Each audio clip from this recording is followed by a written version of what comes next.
ॐ नमो भगवते वासुदेवाय। ॐ नमो भगवते वासुदेवाय। वासुदेवाय। ॐ नमो भगवते वासुदेवाय। ॐ अज्ञानतिमिरन्धस्य ज्ञानाञ्जनशलाकया चक्षुरुर्मिलितं येन तस्मै श्रीगुरुवे नमः। হরে কৃষ্ণ। তো সমস্ত ভক্তবৃন্দকে আমার সশ্রদ্ধ প্রণাম, আপনাদেরকে অনেক অনেক স্বাগত। আমরা একটা ভগবদ গীতার 18 দিনের 18 অধ্যায়ের ক্লাস করেছি, করছি। কালকে আমরা 8 নম্বর পর্যন্ত সম্পন্ন করেছি। এইবার আমরা যে অধ্যায়ে প্রবেশ করব সেটি হচ্ছে 9 নম্বর। ভগবদ গীতাকে মেনলি 3টে সেকশনে ভাগ করা হয়েছে। প্রথম সেকশনটি হচ্ছে কর্মযোগ, 1 থেকে 6 নম্বর অধ্যায় পর্যন্ত। 7 থেকে 12 পর্যন্ত হচ্ছে ভক্তিযোগ, আমরা বর্তমানে ভক্তিযোগের মধ্যে আছি। আর ভক্তিযোগের পরে আমরা 13 থেকে 18 পর্যন্ত করব জ্ঞান যোগ। তো কর্মযোগের মাধ্যমে বিভিন্ন যোগের কথা বলা হয়, যার দ্বারা একজন ভগবানের সঙ্গে বা পরমাত্মার সঙ্গে যুক্ত হতে পারে। আর এই যোগের সব শেষে কর্মযোগ, বিভিন্ন যোগের কথা বলা শেষে ভগবান বলল, অর্জুন তুমি যোগী হও, অর্থাৎ ইউ কাম ডাউন টু ভক্তি যোগা, তুমি ভক্তি যোগে চলে আসো। এবার কারোর প্রতি ভক্তি উৎপন্ন হতে গেলে প্রথমে তার সম্বন্ধে আমাদের কিছু জ্ঞান প্রাপ্ত করার দরকার, না হলে তাদের প্রতি আমাদের ভক্তি আসবে না। ভক্তি শুরু হয় গভীর শ্রদ্ধা থেকে। শ্রদ্ধা কথার অর্থ হচ্ছে গভীর বিশ্বাস। আর তার সম্বন্ধে কিছুই যদি না দেখি, না জানি, তার সম্বন্ধে গভীর শ্রদ্ধা উৎপন্ন হওয়া খুব কঠিন। তাই ভগবান নিজের সম্বন্ধে কিছু বলেছেন 7 নম্বর অধ্যায়ে, নিজের মাহাত্ম্য সম্বন্ধে কিছু বলেছেন। 8 নম্বর অধ্যায়েও ভগবান কিছুটা জ্ঞান দিয়েছেন, ব্রহ্ম, তারপরে আধ্যাত্ম কি, কর্ম কি, আদিযোগ্য কি, আদিভূত কি, এগুলো বলেছেন। তারপরে মৃত্যুর সময় কিভাবে ভগবানকে স্মরণ করা যায় বলেছেন। তারপরে ফাইনালি বলেছেন যে যখন ভগবানকে যারা এই দেহত্যাগের বিভিন্ন পদ্ধতির কথা বলেছেন, যে শুক্লপক্ষ, দিনের বেলা, এবং উত্তরায়ণের সময় দেহ ত্যাগ করলে যোগীরা, স্পেশালি যোগীরা যখন ত্যাগ করে তারা আর ফিরে আসে না, কিন্তু যোগীরা যদি আহ রাত্রির বেলা, তারপরে কৃষ্ণপক্ষ, এবং যদি দক্ষিণায়নের সঙ্গে যখন দেহ ত্যাগ করে, তখন তারা চন্দ্রলোক বা এরকম উচ্চ লোকে যায়, আবার তারা পুনরায় ফেরত আসে। ঠিক। তো এই এই ঘটনাটা পরেই ভগবান বললেন, এই ধরাধাম ছাড়া দুটো রাস্তা আছে, একটা হচ্ছে প্রকাশের মার্গ, আর একটা হচ্ছে অন্ধকার মার্গ। অন্ধকার মার্গে যারা যায় তাদেরকে আবার ফিরে আসতে হয়, কিন্তু প্রকাশের মার্গে যারা যায়, মানে আলোর মার্গে, আলোর রাস্তায় যারা যায়, তারা ফেরে না, তারা মুক্ত হয়ে যায়। এগুলো কাদের জন্য? যোগীদের জন্য। তাই অর্জুন বললেন যে, অর্জুন কে ভগবান বললেন যে তুমি যোগী হও অর্জুন। আর যারা ভক্ত তাদেরকে এইসব চিন্তা করতে হয় না। যারা ভক্তি করে, যারা ভক্তি করে তারা বেদ পড়ার, তারা বেদ পঠনের, তারা ফল লাভ করে, তারা যজ্ঞের ফল লাভ করে, তারা তপস্যার ফল লাভ করে, আর তারা দানের ফল লাভ করে। যত কিছু, কোনো কিছু থেকেই সে বঞ্চিত হয় না। বেদ পাঠ, যজ্ঞ অনুষ্ঠান, তপস্যা, দান ইত্যাদি যত প্রকার জ্ঞান এবং কর্মের সাধন আছে, সেই সমুদয়ের ফল যোগী বা ভক্ত বা ভক্তি যোগ দ্বারা লাভ করতে পরম ধাম প্রাপ্ত হয়। তাই যারা ভক্তি যোগের মধ্যে আছে তারা ধরে নেবেন যে ম্যাক্সিমাম ক্ষেত্রে তারা সবকিছু পার হয়ে এসছে। পরবর্তীতে আপনারা জানবেন, যখন আমরা আরো যাব, ভক্তির বিভিন্ন স্টেজ আছে, আমরা কি কি স্টেজে ভক্তি করি। প্রথমে নাস্তিক থাকে, নাস্তিকের পরে তারা আস্তিকও না নাস্তিকও না, মাঝামাঝি অবস্থায় থাকে। তখন তারা খুব কর্মযোগে বিশ্বাস করে, যে কর্মই ধর্ম ভাবে, একদম কর্ম করলে আমার। অনেকদিন ধরে এরা সৎপথে থেকে কর্ম করে, তারপরে ফার্স্ট্রেটেড হয়, বলে কর্মের ফল কি, তখন তারা জ্ঞান লাভের চেষ্টা করে। তখন তারা কিছুটা জ্ঞান লাভ করে, জ্ঞান লাভের পরে তারা জ্ঞানী হয়ে জ্ঞানের পরে প্রচন্ড গর্ব করে আত্মগর্বিত হয়ে থাকে। তারা অনেক দিন জ্ঞান লাভ করে চলতে চলতে কারো কৃপাতে কখনো কোনো মানে আপনার শুভ মুহূর্তে তাদের প্রতি কৃপা হলে তারা ভগবানের প্রতি বা দেব দেবতার প্রতি আকৃষ্ট হয়। ঠিক আছে।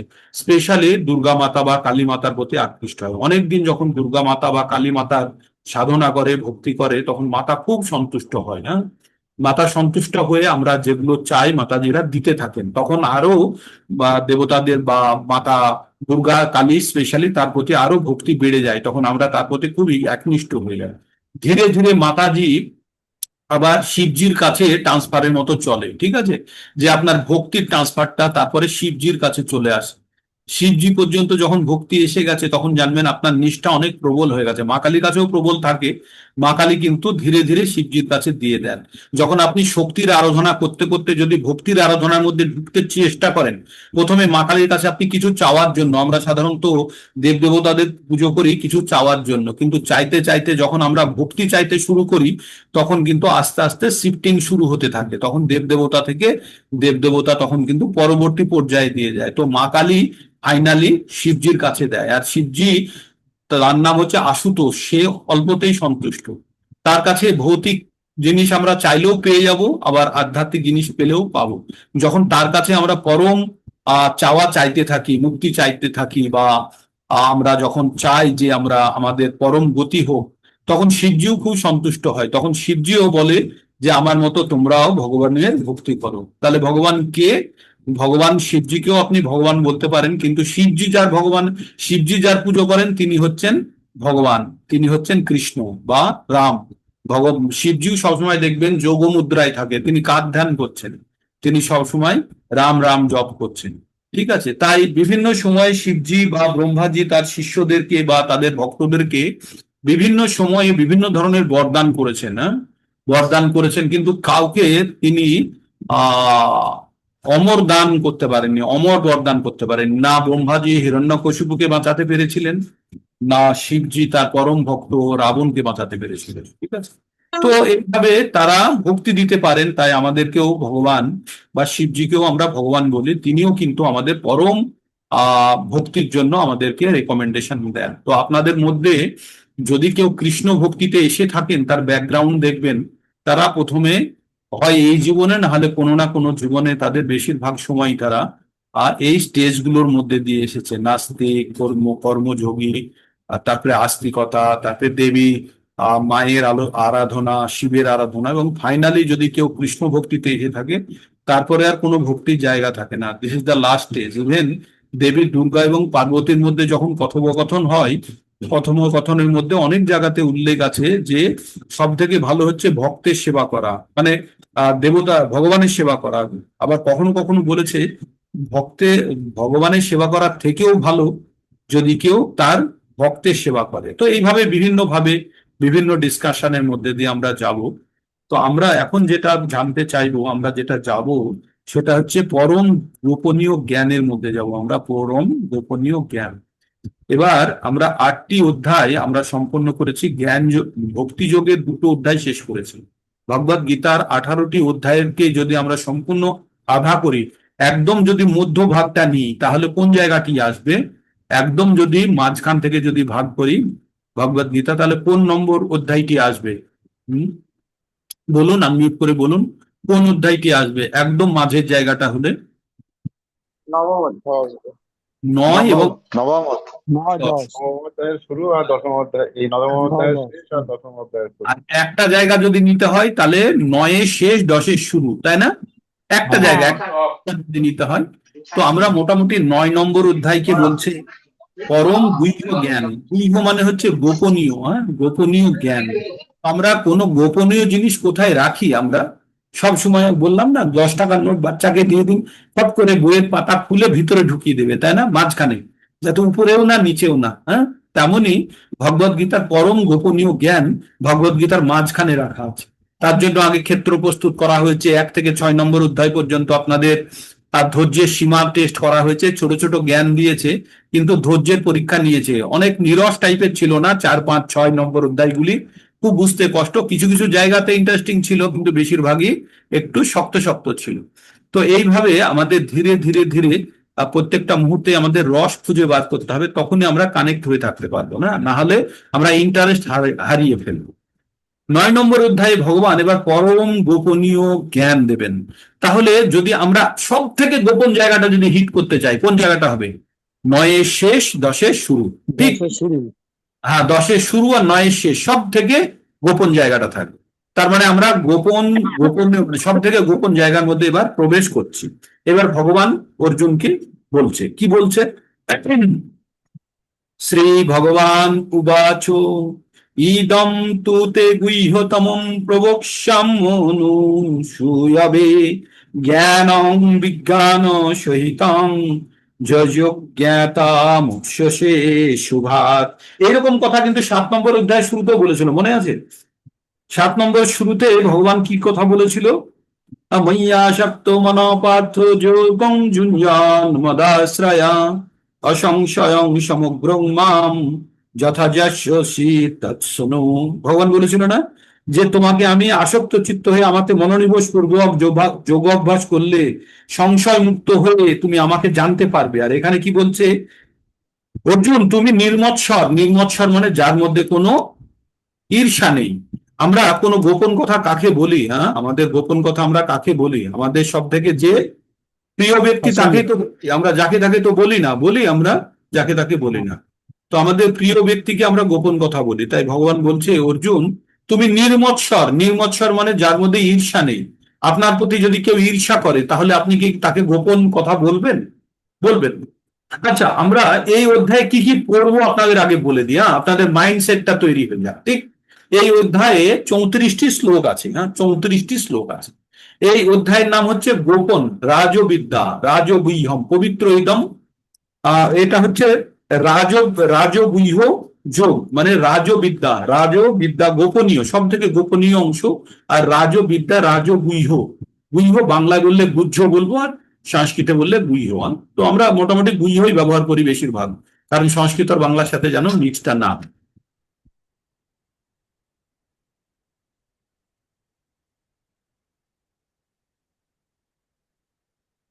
খুশিও। তো আমরা এখানে সব থেকে আমরা কি পড়বো? আমরা সব থেকে গোপন জ্ঞান পড়বো। তো আমরা প্রথমেই প্রথম 1 থেকে 3 নম্বর অধ্যায়ে এই জ্ঞানের সম্বন্ধে বলা হচ্ছে। এই যে গোপন জ্ঞান ভগবানকে বলবে, জানলে কি হবে। হ্যাঁ, তারপরে 4 থেকে ভগবানের বিভূতি সম্বন্ধে আমরা কিছুটা জানবো। জানবো ভগবান অব্যক্ত রূপে কোথায় কোথায় ব্যক্ত আছে। হ্যাঁ, আর সমস্ত জীবের মধ্যে ভগবান আছে, কিন্তু ভগবানের মধ্যে কেউ নেই। ভগবান আবার কার মধ্যে আছে, এইভাবে ভগবান বলবে। তারপরে ভগবান বলছে যে শুরুতে ভগবানের নিজের প্রকৃতি দিয়ে বারবার জীব সৃষ্টি করেন, ওই যে একটু আগে বলছিলাম, প্রলয়ে আবার সব ভগবানের লীন হয়ে যায়, তবুও ভগবান এইসব কাজে লিপ্ত হন না, ভগবান এটা বলবেন। তারপরে 11 থেকে 15 নম্বর পর্যন্ত ভগবান বলবেন যে 2 ধরনের মানুষের কথা বলবেন। আগে আমরা পড়েছি না 7 নম্বরের, একটা হচ্ছে দুষ্কৃতি আর একটা হচ্ছে সুকৃতি, কারা ভগবানের কাছে যায় আর কারা ভগবানের কাছে যায় না। এখানে বলছে যারা ভগবানের প্রতি আসক্ত আর যারা ভগবানের প্রতি নিরাসক্ত বা ভগবানের প্রতি আসক্ত নয়, বা ভগবানকে যারা অবজ্ঞা করে তাদের কি দশা হয়, আর যারা ভগবানে আকৃষ্ট তাদের কি হয়। তারপরে ভগবান বললেন যে আমি সব, ভগবানই সব, ভগবানই যোগ্য, ভগবানই শ্রদ্ধা, ভগবান ঔষধ, ভগবান মন্ত্র, মানে ভগবানের বিভূতি সম্বন্ধে কিছু বললেন। ভগবান পিতা মাতা জ্ঞেয় পবিত্র ওঙ্কার সব কিছু ভগবান। হ্যাঁ, তারপরে ভগবান বললেন 20 থেকে 25-এ ভগবান বললেন যে যারা বেদবিদ, যারা যজ্ঞ করে, যারা স্বর্গ চায়, যারা পুণ্য ফল করে যারা স্বর্গে যেতে চায় তারা স্বর্গে যেতে পারে এবং তাদের কি দশা হয় সেগুলো বললেন। তারপরে ভগবানের অনন্ত চিন্তায় যারা মগ্ন থাকে তাদের কি দশা হয় ভগবান বললেন। তারপরে 26 থেকে 28 পর্যন্ত একদম গোপন জায়গাতে পৌঁছে গেলাম, মানে শেষের দিকে পৌঁছে গেলাম কিসের, 9 নম্বরের। আর সেই জায়গাতে সব থেকে 20 থেকে 34 পর্যন্ত একদম ঘন, মানে দুধ জাল দিলে যেমন একদম ঘন ক্ষীর হয়ে যায়, তো ওই ভগবদ গীতার জ্ঞান ওই 20 নম্বর থেকে 34 পর্যন্ত একদম ক্ষীর হয়ে আছে। ঠিক আছে, তার মানে তার আগে যেটা ছিল সেটার কোনো মাহাত্ম্য কম সেটা ভাববেন না। এইভাবে আমরা ভগবদ গীতার জ্ঞানের মধ্যে প্রবেশ করব। ঠিক, তো মোটামুটি একটা সামারি আপনাদের মাথার মধ্যে আমি ঢুকিয়ে দিলাম আমরা কি জানতে চাচ্ছি। তো আমাদের সব থেকে গুরুত্বপূর্ণ জায়গাটা থাকলো তাহলে কিন্তু ওই মানে জ্ঞানের জায়গাটা থাকলো 20 থেকে 34 পর্যন্ত। কিন্তু এখন জ্ঞানে প্রবেশ করার জন্য রাস্তাটাও ইকুয়ালি ইম্পর্টেন্ট। বাড়ির সবকিছু ভিতরে ডেকোরেশন ঠিক আছে, কিন্তু দরজাটাও অতি গুরুত্বপূর্ণ, তাই না? সেটাও বাড়ির অংশ। তাই জানুন, ইদম শ্রী ভগবান উবাচ ইদম তু তে গুহ্যতমম প্রবক্ষ্যাম্যনু শ্রূয়বে জ্ঞানং বিজ্ঞান সহিতং যজ্ঞাতা মোক্ষসে শুভাৎ। ভগবান বললেন হে অর্জুন তুমি নির্মৎসর, তুমি আমার প্রতি ঈর্ষা করো না বলে তোমাকে আমি পরম বিজ্ঞান বিজ্ঞান কাকে বলে? যে জ্ঞানের ব্যবহারিক প্রয়োগ আছে, বিজ্ঞান সম্বন্ধিত গোপনীয় গোপনীয় জ্ঞান উপদেশ করছি, যা তুমি যে জ্ঞান প্রাপ্ত হয়ে দুঃখময় সংসার থেকে মুক্ত হবে। কি বললেন? এই যে আমরা সংসারের নাম আগে কি পড়েছি, পৃথিবীর নাম কি পড়েছি? দুঃখালয়ম অশাশ্বতম পড়েছি তো। 8 নম্বর অধ্যায়ে 15 নম্বর শ্লোকে আমি কি বললো ভগবান? মামুপেত্তু পুনর্জন্ম দুঃখালয়ম অশাশ্বতম ভগবান বললেন তো 8 নম্বর অধ্যায়। তো তেমনই এখানে আমরা কি জানবো? ভগবান এখানে বলছে যে তুমি এই দুঃখময় সংসারের বন্ধন থেকে মুক্ত হবে। এই সংসারের বন্ধন থেকে মুক্ত হওয়া মানে কি? যে পুনরায় জন্মগ্রহণ হবে না। ঠিক? তো কিভাবে হবে? বলছে আমি তোমাকে পরম জ্ঞান সমন্বিত গোপনীয় জ্ঞান দিচ্ছি। পরম বিজ্ঞান মানে এটার ব্যবহারিক প্রয়োগ আছে, এটা কোনো থিওরিটিক্যাল অ্যাসপেক্ট নয়, এখানে এর প্র্যাকটিক্যাল অ্যাপ্লিকেশনও আছে। তাই সবচেয়ে গোপনীয় জ্ঞান আমি তোমাকে দিচ্ছি, যে জ্ঞান প্রাপ্ত হয়ে তুমি দুঃখময় সংসার থেকে বন্ধন থেকে মুক্ত হবে। কে কাকে বললো কথাগুলি? কাকে বললো বলুন আপনারা? কাকে বললো এই কথাগুলি? অর্জুনকে বলেছে। অর্জুনকে। তাহলে কে মুক্ত হবে দুঃখময় সাগর থেকে? কে মুক্ত হবে? অর্জুন মুক্ত হবে দুঃখময় সাগর থেকে। অর্জুন শুনেছিল, তাই না? তার মানে আমরা এই লজিকে যেতে পারি তো, যে শুনবে সেই মুক্ত হবে। হ্যাঁ, তার মানে অর্জুন শুনেছিল বলে যদি অর্জুন মুক্ত হতে পারে, তাহলে আমরা শুনে আমরা কেন মুক্ত হতে পারবো না? পারবো? পারবো। তার মানে এই জ্ঞান শুধু অর্জুনের জন্য নয়, অর্জুন একটা নিমিত্ত ভাবে এই জ্ঞান আমাদের মতো মূর্খদের সাধারণ ব্যক্তিদের কাছে ভগবান পৌঁছে দেওয়ার ব্যবস্থা করেছে। ঠিক আছে? তাই অর্জুন একটা মিডিয়া হিসাবে এই জ্ঞান গ্রহণ করেছে, এবং সকলের কাছে যাতে এই জ্ঞান পৌঁছতে পারে সেটার জন্য অর্জুনকে ভগবান বলছে। অর্জুন অত্যন্ত জ্ঞানী ব্যক্তি, অত্যন্ত জ্ঞানী ব্যক্তি, কিন্তু অর্জুনকে এই জ্ঞান ভগবদ গীতার জ্ঞান অর্জন করতে গেলে প্রত্যেকের মধ্যে একটা নির্দিষ্ট পরিমাণ মেধা থাকতে হবে। যদি মেধা না থাকে ভগবদ গীতার জ্ঞান গ্রহণ করতে পারবে না। তাই অর্জুনকে ভগবান অনেক সময় বলে না যে যুধিষ্ঠিরকে কেন এই জ্ঞান দিলেন না, বা ভীমকে কেন দিলেন না, অর্জুনকে কেন দিলেন? কারণ ভগবানের মনে হয়েছে অর্জুনকে বলেছে তুমি আমার অত্যন্ত প্রিয় সখা এবং তুমি আমার ভক্ত, তাই তোমাকে আমি এই পরম জ্ঞান আমি দিচ্ছি। তো অর্জুনকে ভগবান এই পরম জ্ঞান দিয়ে বললেন যে তুমি যদি এই পবিত্র বিজ্ঞান সমন্বিত এই জ্ঞান যদি তুমি গ্রহণ করো, তাহলে তুমি দুঃখময় সংসারের বন্ধন থেকে মুক্ত হবে। যদি অর্জুন মুক্ত হতে পারে, তাহলে আমরা এই পরম জ্ঞান গ্রহণ করে আমরাও কি করতে পারবো? মুক্ত হতে পারবো। তাই আমরা এখন ভগবদ গীতার পরম গোপনীয় জ্ঞান গ্রহণ করার চেষ্টা করছি। এই জ্ঞান সম্বন্ধে ভগবান আরেকটু এই জ্ঞানের মাহাত্ম্য বলতে গিয়ে বলছেন এটি কি? রাজবিদ্যা, বিদ্যার রাজা, সমস্ত বিদ্যার রাজা। মানে আমরা যত জ্ঞান গ্রহণ করি, আমাদের যত বিদ্যা আছে, physics, chemistry, biology, mathematics, geography, history, আইন, ইকোনমিক্স, ল, যত কিছু আছে তার মধ্যে বিদ্যার রাজা হচ্ছে এই ভগবদ গীতার জ্ঞান। রাজবিদ্যা রাজগুহ্যম, আর সব থেকে এটা গোপনীয়। তাই বলছে ভগবান বলছেন রাজবিদ্যা রাজগুহ্যম পবিত্র ইদম উত্তমম। এটা পবিত্র, সব থেকে বেশি পবিত্র এবং উত্তমম, না উত্তম। উত্তম কথাটা আমরা মানে খুব ভালো বলি তো, উত্তম মানে, উত্তম মানে ভালো বা মন্দ নয়। উত্তম কথার অর্থ হচ্ছে মন্দের অতীত। তম, তম মানে হচ্ছে অন্ধকার, অন্ধকারের অতীতকে বলা হয় উত্তম। মানে যেখানে অন্ধকার নেই, যেখানে প্রকাশ, সেটি হচ্ছে উত্তম। আমরা বলি না উত্তম মানে ভালো, আমাদের মাথার মধ্যে ঢুকিয়ে নিয়েছি। হ্যাঁ, খারাপের বিয়ন্ড, খারাপের পরে যেটা আছে সেটাই উত্তম। তাই বলছে উত্তম। তো ভগবান কি বললেন? রাজবিদ্যা রাজগুহ্যম মানে বিদ্যার রাজা এবং অত্যন্ত গোপনীয়। রাজগুহ্যম মানে রাজগুহ্য মানে গুহ্যের রাজা, তার মানে গোপনীয়তার রাজা, আবার বিদ্যারও রাজা এটা। তাই বলছে রাজবিদ্যা রাজগুহ্যম পবিত্র ইদম, এটা সব থেকে পবিত্র। আর উত্তমম, এটা হচ্ছে উত্তমম। কার থেকে? উত্তমম মানে অন্ধকারের অতীত, মানে এটা প্রকাশের ন্যায়। প্রত্যক্ষ অবগমম, কি বলছে? প্রত্যক্ষ অবগমন মানে সরাসরি এটাকে বোঝা যায়, উপলব্ধি করা যায়। ধর্মম, এটি ধর্ম। সুসুখম, এটা অত্যন্ত আনন্দ প্রদানকারী। আর কর্তুম অব্যয়ম, এই অব্যয় কর্ম করা যায়। তাই কি বললেন ভগবান? এই জ্ঞান সমস্ত বিদ্যার রাজা, সমস্ত গুহ্য তত্ত্ব থেকে গুহ্যতর, অতি পবিত্র, প্রত্যক্ষ অনুভূতির দ্বারা আত্ম উপলব্ধি প্রদান করে বলে এটি প্রকৃত ধর্ম। এই জ্ঞান অব্যয় এবং সুখসার। তার মানে ভগবদ গীতার জ্ঞানের সম্বন্ধে অনেকগুলি কথা এখানে জুড়ে দেওয়া হলো। কি কি কথা? এটি এটি অত্যন্ত গোপনীয়, এটি বিদ্যার রাজা, এটি সুখ প্রদানকারী, এটি অত্যন্ত পবিত্র, এবং এটি প্রত্যক্ষ উপলব্ধি করা যায়, মানে আত্ম উপলব্ধি করার জায়গা বলে এটি প্রকৃত ধর্ম। এই জ্ঞান অব্যয় এবং সুখসাধ্য। এই জ্ঞান প্রাপ্ত হওয়ার পরে আপনাদের মধ্যে একটা সুখের অনুভূতি হবে যদি প্রকৃত অর্থে এই জ্ঞান আপনারা উপলব্ধি করতে পারেন বা যদি পেয়ে থাকেন। ঠিক, তাহলে আমরা ভগবদ গীতার 3টে জ্ঞানের কথা পড়ছি। গোপন জ্ঞান আমরা 2 থেকে 4 নম্বর 5 নম্বর পর্যন্ত আমরা গোপন জ্ঞান পড়েছি। 7-8-এ আমরা গোপনোত্তর জ্ঞান পড়েছি। এবার 9 নম্বরে আমরা গোপনোত্তম জ্ঞান পড়ছি, মাথায় রাখবেন। হ্যাঁ, তো এবার আমরা চলে যাব 3 নম্বর শ্লোকে। এবার কি বলছে শুনুন। এই জ্ঞানকে যারা মানে না তাদেরকে কি বলে? অশ্রদ্ধা, যাদের শ্রদ্ধা নাই তাদের কি বলছে? অশ্রদ্ধ ধ্যানা পুরুষ ধর্ম শস্য পরন্তপ অপাপ্যমাম নিবর্তন্তে মৃত্যু সংসার বর্তমানি। ভগবান বললেন বর্তমানি মানে ঘুরতে থাকে। অশ্রদ্ধ ধ্যানা পুরুষ, যে সমস্ত পুরুষ মানে শুধু পুরুষের কথা বলছে না,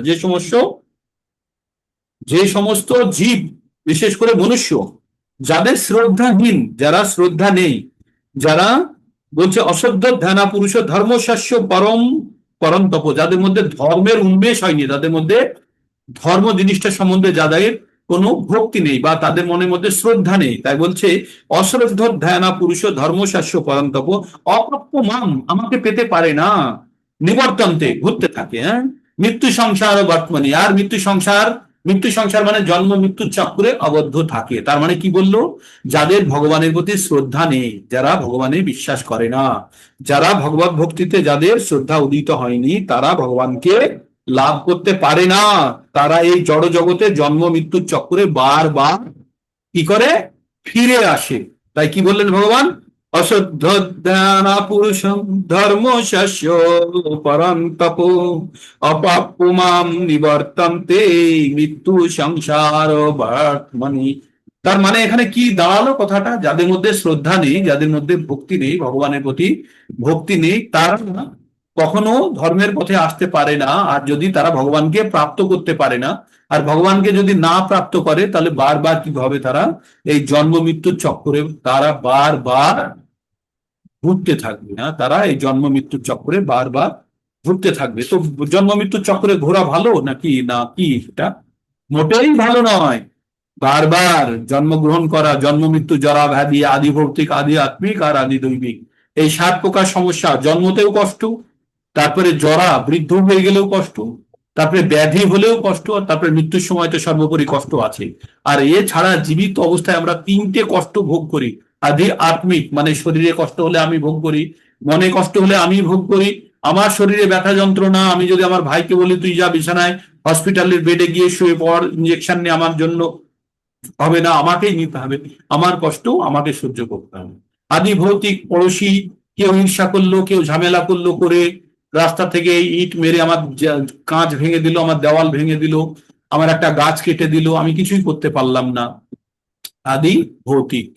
আর আদি দৈবিক, ভীষণ বৃষ্টি হলো, দেশ দুনিয়া ডুবে গেল, প্রচন্ড আইলা বুলবুল টাইফুন অনেক কিছু হয়ে গেল, বা ভূমিকম্প হয়ে গেল, আমাদের কিছু করার আছে? করার নেই।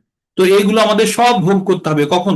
যার জন্ম হয়েছে তার মৃত্যু হবেই, আর প্রত্যেককে এই জিনিসগুলো ভোগ করতে হবে। তাই এইগুলোর বাইরে বেরোনোর জন্য কি, সেই কথা এখানে ভগবদ গীতায় বলা হচ্ছে। ভগবদ গীতা কি? ধোঁয়া। ভগবদ গীতা কি? ধোঁয়া স্বরূপ। কিসে ধোঁয়া? এই ধোঁয়া দেওয়া হচ্ছে মৌচাকে। মৌচাকে যখন ধোঁয়া দেওয়া হয়, মৌমাছিগুলো তখন বিভ্রান্ত হয়ে এদিক ওদিকে চলে যায়। কেন? তারা ওই ফেরামেনের গন্ধটা পায় না। তাই ভগবদ গীতার জ্ঞান হচ্ছে আমাদের এই সংসার রূপী, আমরা যে আবদ্ধে আটকে আছি, সেই সংসার রূপী মোহের জাল থেকে মুক্ত করার জন্য আমাদের চোখের সামনে সেই মোহটাকে দূর করার জন্য ক্ষণিকের জন্য জ্ঞানের প্রবাহ দেওয়া হয়, যার দ্বারা আমরা আমাদের প্রকৃত স্বরূপ বুঝতে পারি। আর আমরা যারা ভাবি যে এই জীবনটাই সব, কাল কৃষ্ণে দেখা পুরা জি ভরকে জিলো, এরকম কিছুই নয়। কোনো ছাত্র যদি স্কুলে পরীক্ষার হলে বসে 3 ঘন্টা যদি ভাবে ও আয়েশ করনে কা টাইম হ্যাঁ জিন্দগি জিলো বলে 3 ঘন্টা যদি ও আয়েশ করে, তাহলে কিন্তু ওই ছেলেটির জীবনে পাস করবে না, বারবার ওই ক্লাসে ওকে পরীক্ষা দিতে হবে।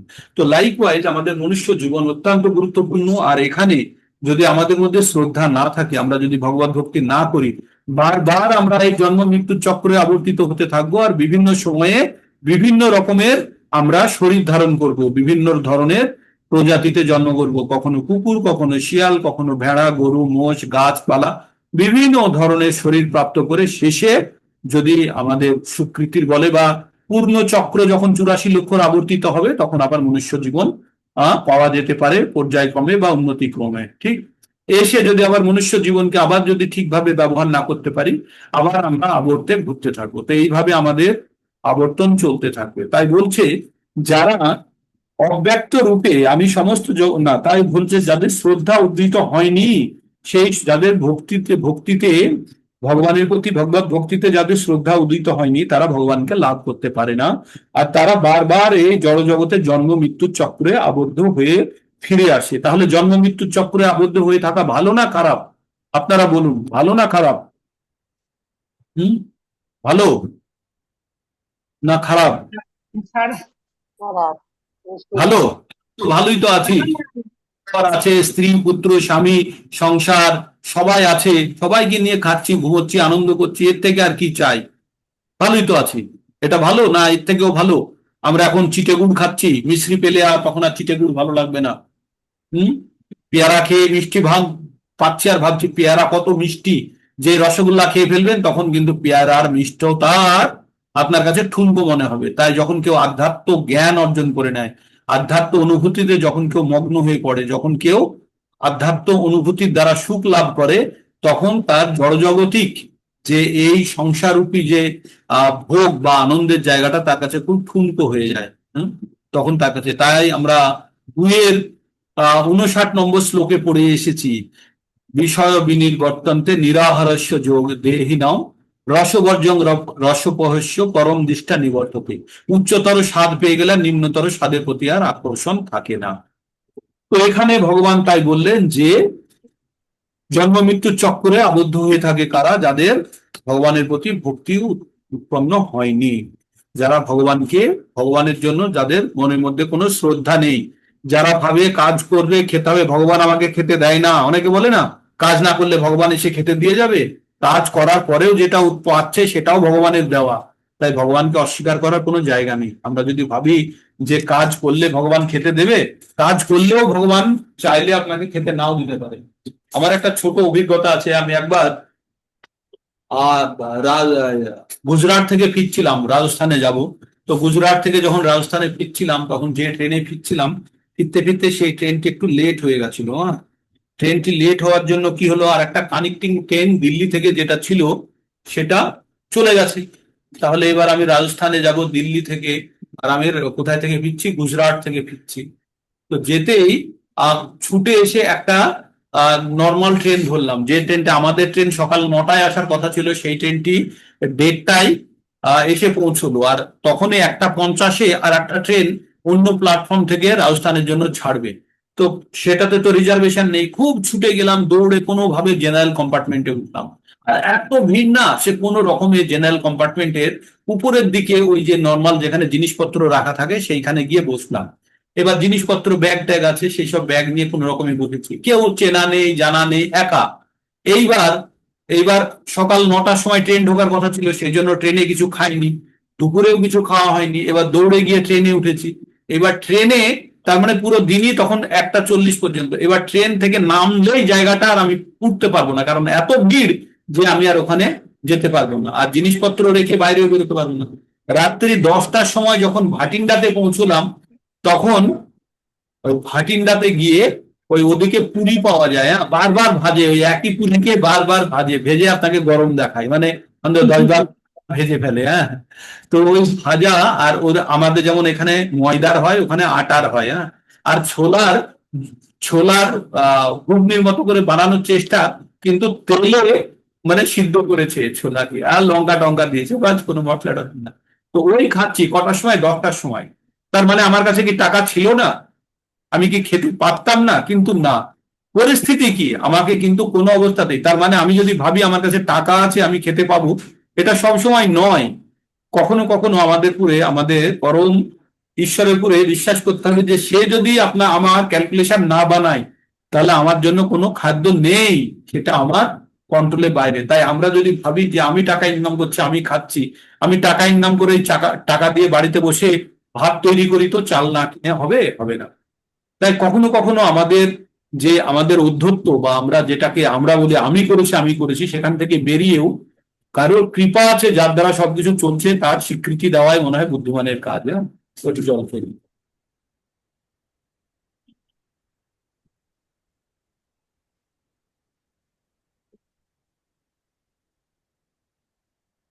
আমরা একটা অতি ক্ষুদ্র জীব, আমরা অতি ক্ষুদ্র জীব, ঠিক আছে? আমাদের কোনো ক্ষমতা নেই। আমরা সমস্ত ভাবে আমরা প্রকৃতির দ্বারা চালিত হই। একটা শ্লোকে আমরা পড়েছি, কি পড়েছি? প্রকৃতি ক্রিয়া মানানি গুণে কর্মানি সর্বস্ব অহংকার ও বিমূঢ়াত্মা কর্তাহমিতি মান্যতে। হ্যাঁ, আমরা প্রকৃতির গুণ দ্বারা চালিত হয়ে যা কিছু করি। আর যারা মূর্খ, যারা মূঢ়া, তারা বলে আমি করেছি বলে মিথ্যা গর্ব করে। তো তারপরে ভগবান এইবার কি বলছেন? ভগবান বলছে মায়া তদ্মিদং সর্বং জগৎ ব্যক্ত মূর্তিনা মাতাস্থানি সর্বভূতানি নাচ্যাহং তেষু স্থিতাঃ। ভগবান কি বললেন? ময়া তদ্বিদং সর্বং জগত ব্যক্ত মূর্তিনা, জগৎ অব্যক্ত মূর্তিনা। ময়া তদ্বিদং সর্বং জগৎ অব্যক্ত মূর্তিনা মাতাস্থানি সর্বভূতানি নাচ্যাহং তেষু স্থিতাঃ।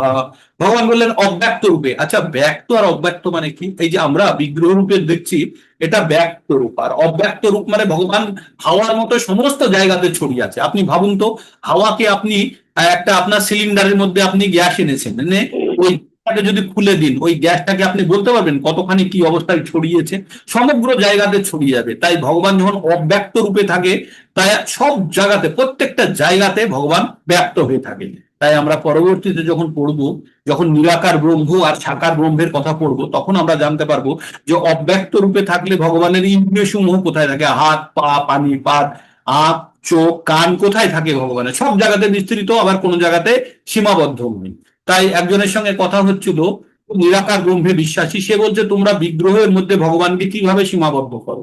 ভগবান তো ব্যক্ত, ভগবান তো অনেক বিশাল, তাহলে একটা ছোট জায়গার মধ্যে। তো আমি এই কথাটাই বলেছিলাম যে সমগ্র পৃথিবীকে আমি একটা ক্ষুদ্র গ্লোবের মধ্যে আমি আবদ্ধ করতে চাই না। আমরা ধরে নিই গ্লোবটার মতো পৃথিবীটা, কিন্তু যেহেতু আমি সমগ্র পৃথিবী একবারে দেখতে পাচ্ছি না, তাই আমি গ্লোবের মাধ্যমে সমগ্র পৃথিবীকে দেখার চেষ্টা করি। But globe is not the globe is not the world, it is part of world. তাহলে আমরা ভগবানের যে বিগ্রহ দেখি, আমরা ওই ভগবানের বিগ্রহ রূপে বিগ্রহের মধ্যে সমগ্র ভগবানকে আমরা দেখার চেষ্টা করি, কিন্তু ওই বিগ্রহটাই যে ভগবানের সীমাবদ্ধ তা নয়। হ্যাঁ, তো এইভাবে আমরা যদি বুঝতে শুরু করি, ভগবান কি বলছে? মায়া তদ্মিদং সর্বং জগৎ অব্যক্ত মূর্তি না মতস্থানী সর্বভূতানি, মানে আমার মধ্যেই সবকিছু আছে। না চাহং তেষু অবস্থাম, আমি তার মধ্যে নেই। কি বলছে ভগবান? শুনুন, অব্যক্ত রূপে জগতে আমি সমস্ত জায়গাতে ব্যক্ত আছি, সমস্ত জীব আমাতেই অবস্থিত, কিন্তু আমি তাদের মধ্যে অবস্থিত নই। মানে আপনি এই জিনিসটা ভাববেন, আপনি বাড়ির মধ্যে আছেন কিন্তু বাড়ি আপনার মধ্যে নেই, এটা ভাবতে পারেন? আমি বাড়ির মধ্যে বসে আছি, আমার ফ্ল্যাটের মধ্যে বসে আছি, কিন্তু আমার মধ্যে ফ্ল্যাটটি নেই। I am part of this flat now, but I am not the flat, বা আমি ফ্ল্যাটের মধ্যে নেই। তাই ভগবান বলছে অব্যক্ত রূপে আমি সমস্ত জগতে ব্যক্ত, সমস্ত জীব আমাতেই অবস্থিত, কিন্তু আমি তাদের মধ্যে নেই। তাদের মধ্যে নেই মানে তাদের মধ্যে সীমাবদ্ধ নয়, এটা জেনে রাখবেন। তাদের মধ্যে আমি, ভগবান তো আমাদের মধ্যে অবশ্যই আছে, কিন্তু আমাদের মধ্যে সীমাবদ্ধ নেই, আমাদের মধ্যে বদ্ধ নেই। ভগবান সমস্ত জায়গাতে আছে, আমাদের মধ্যেও আছে, তাই না?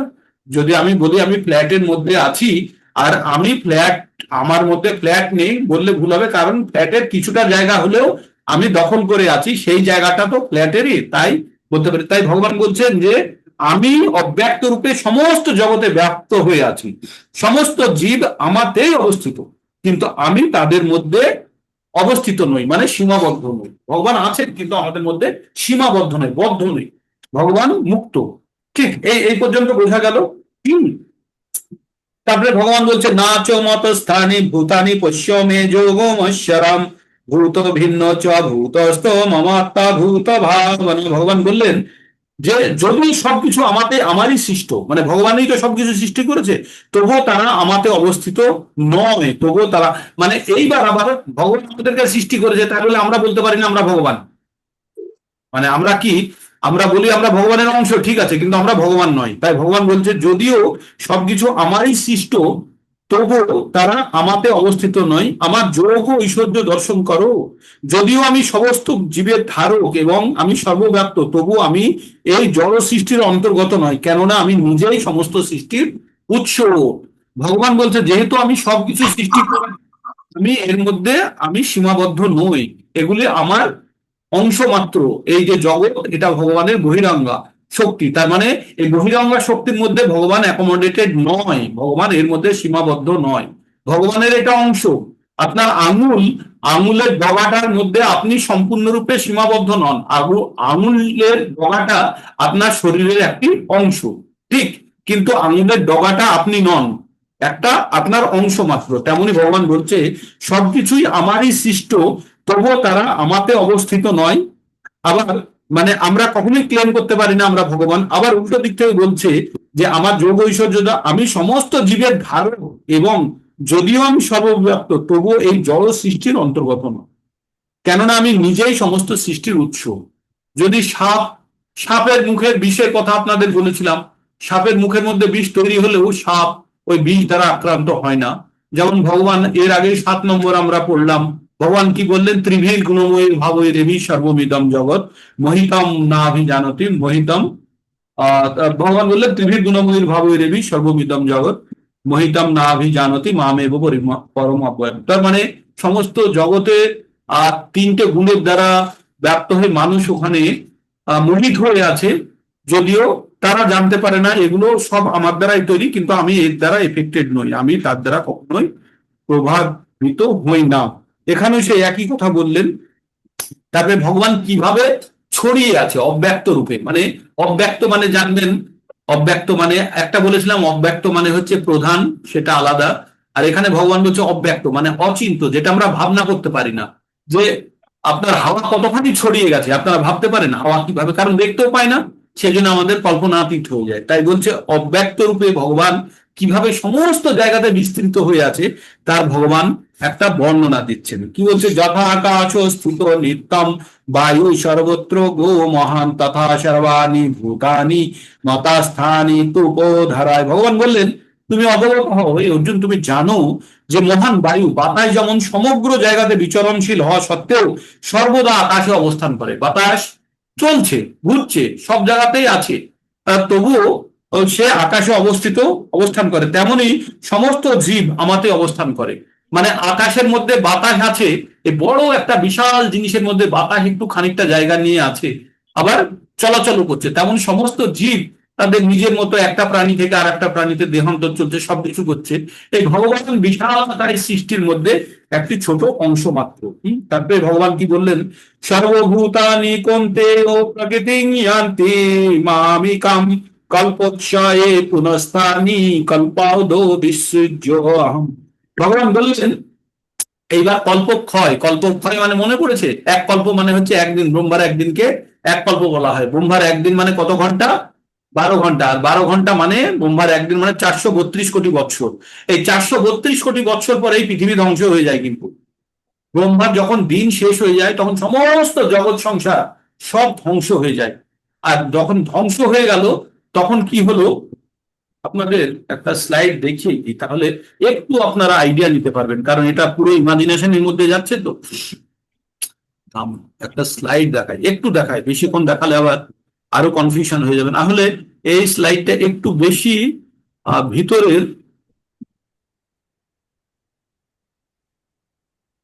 ভগবানের অবস্থান সম্বন্ধে আমরা বলবো। হ্যাঁ, বিষ্ণু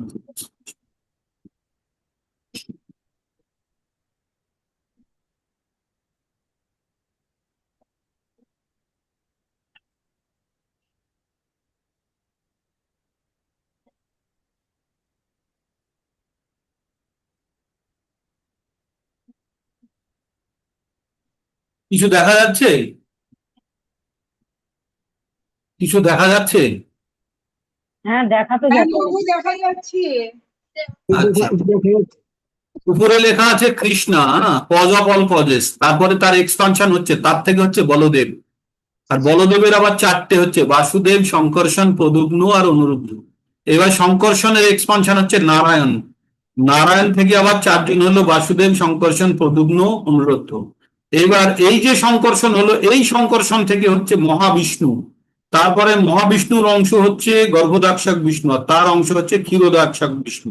এবার পরের স্লাইডটা, এটা একটা ভগবান কোথায় আছে? ভগবান কৃষ্ণ উপরে আছে, কৃষ্ণ থেকে বলদেব, শঙ্কর্ষণ, নারায়ণ, শঙ্কর্ষণ, তারপরে মহাবিষ্ণু। এইবার চলে আসুন, এটা হচ্ছে কে? এটা হচ্ছে বিষ্ণু। কে? মহাবিষ্ণু। তার গা থেকে এই যে বাবুলস বেরোচ্ছে দেখছেন? তার গা থেকে বাবুলস বেরোচ্ছে দেখছেন? দেখা যাচ্ছে? হ্যাঁ, এই হ্যাঁ। গা থেকে ছোট ছোট বাবুলস বেরো। এই যে বাবুলস গুলো বেরোচ্ছে, এগুলো সব একটা ব্রহ্মাণ্ড। মানে আমরা আকাশের দিকে তাকিয়ে যত কিছু দেখতে পাই, সব একটা ব্রহ্মাণ্ডের মধ্যে অবস্থিত। যতগুলো মাইক্রোস্কোপ দিয়ে, মানে ও মাইক্রোস্কোপ না, ওটাকে বলবে আপনার দূরবীক্ষণ যন্ত্র, হ্যাঁ, টেলিস্কোপ দিয়ে যত দূর পর্যন্ত দেখছে, যা দেখা যাচ্ছে মিল্কি ওয়ে, অমুক তমুক যত কিছু আছে, সব একটা ব্রহ্মাণ্ডের অবস্থা। মানে হচ্ছে একটা বেলুনের মতো, এগুলো ছোট ছোট বেলুন মনে হচ্ছে এগুলো। এই যে যে এটা হচ্ছে, ইনি কে? ইনি হচ্ছেন মহাবিষ্ণু, কারণোদাক্ষক বিষ্ণু। তিনি কারণ সাগরে শুয়ে আছেন, তার শরীর থেকে বুলবুল, মানে এই বুন বুন বেরোচ্ছে, ঘামের মতো শরীরের ছিদ্র থেকে এক একটা ব্রহ্মাণ্ড বেরোচ্ছে। এই ব্রহ্মাণ্ডগুলো কি হয়, ইনি যখন নিঃশ্বাস নেন তখন ব্রহ্মাণ্ডগুলো ঢুকে যায়, আবার যখন নিঃশ্বাস ছাড়েন তখন ব্রহ্মাণ্ডগুলো মানে তৈরি হয়। এটাই বলছে সৃষ্টিতে। এবার ইনার শরীর থেকে, মানে এই যে মহাবিষ্ণুর শরীর থেকে, মহাবিষ্ণুর কোথায় অবস্থিত? মহাবিষ্ণু আবার কার অংশ? মহাবিষ্ণু হচ্ছে শঙ্কর্ষণ থেকে এসেছে, শঙ্কর্ষণের আগে নারায়ণ, তার আগে আছে, মানে এটা একটা এক্সপানশন মাত্র, এর পিছনে আবার ভগবান আছে। তাহলে আপনি ভাবুন কোথায় আছে ভগবান, সেটা আপনাকে আরেকবার দেখাবো।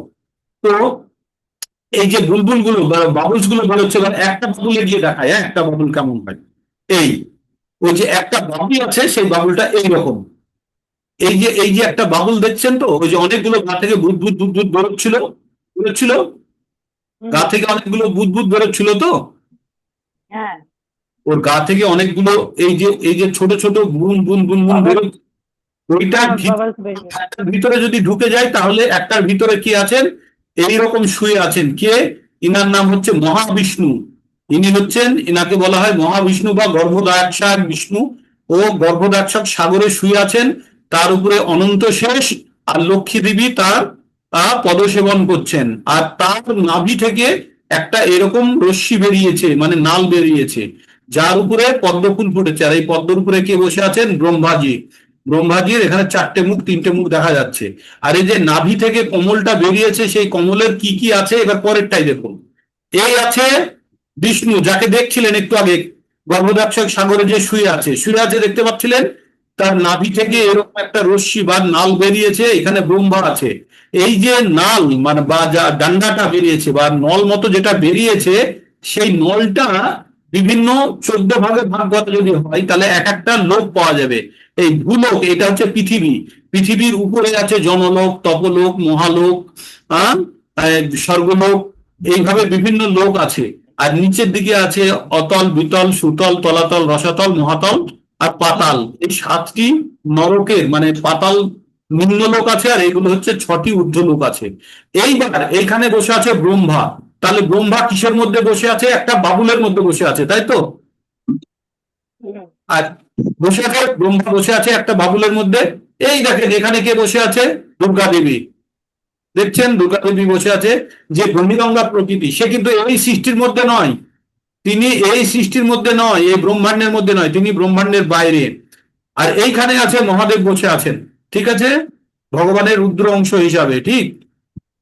তো এইবার এইখান থেকে, আর এটা হচ্ছে গর্ভদক্ষায় বিষ্ণুর প্রকৃতি দিলাম। তারপরে এবার চলুন এইখান থেকে দেখুন, বিভিন্ন লোকের নাম দেওয়া আছে। এটা হচ্ছে আর্থ বা ভূলোক, তারপর হচ্ছে ভূলোক, তারপর হচ্ছে স্বর্গলোক, মহালোক, জনরলোক, তারপরে তপলোক, আর তারপর হচ্ছে সত্যলোক, যেখানে ব্রহ্মা থাকে। আর নিচে কি হচ্ছে? নিচে হচ্ছে অতল, বিতল, সুতল, তলাতল, রসাতল, মহাতল, রসাতল আর পাতাল। এগুলো হচ্ছে আমাদের এই যে কমলটা গাছ থেকে বেরিয়েছে, গর্ভদক্ষক বিষ্ণুর পেট থেকে তাল বেরিয়েছে, তার ক্রস সেকশন 14টা যদি ক্রস সেকশন করি, একটা সেকশনে আমরা আছি, তার উপরের সেকশন গুলোতে। আর এটা কি? একটা ব্রহ্মাণ্ডের ভিতরের সিন, এটা একটা ব্রহ্মাণ্ডের ভিতরের সিন।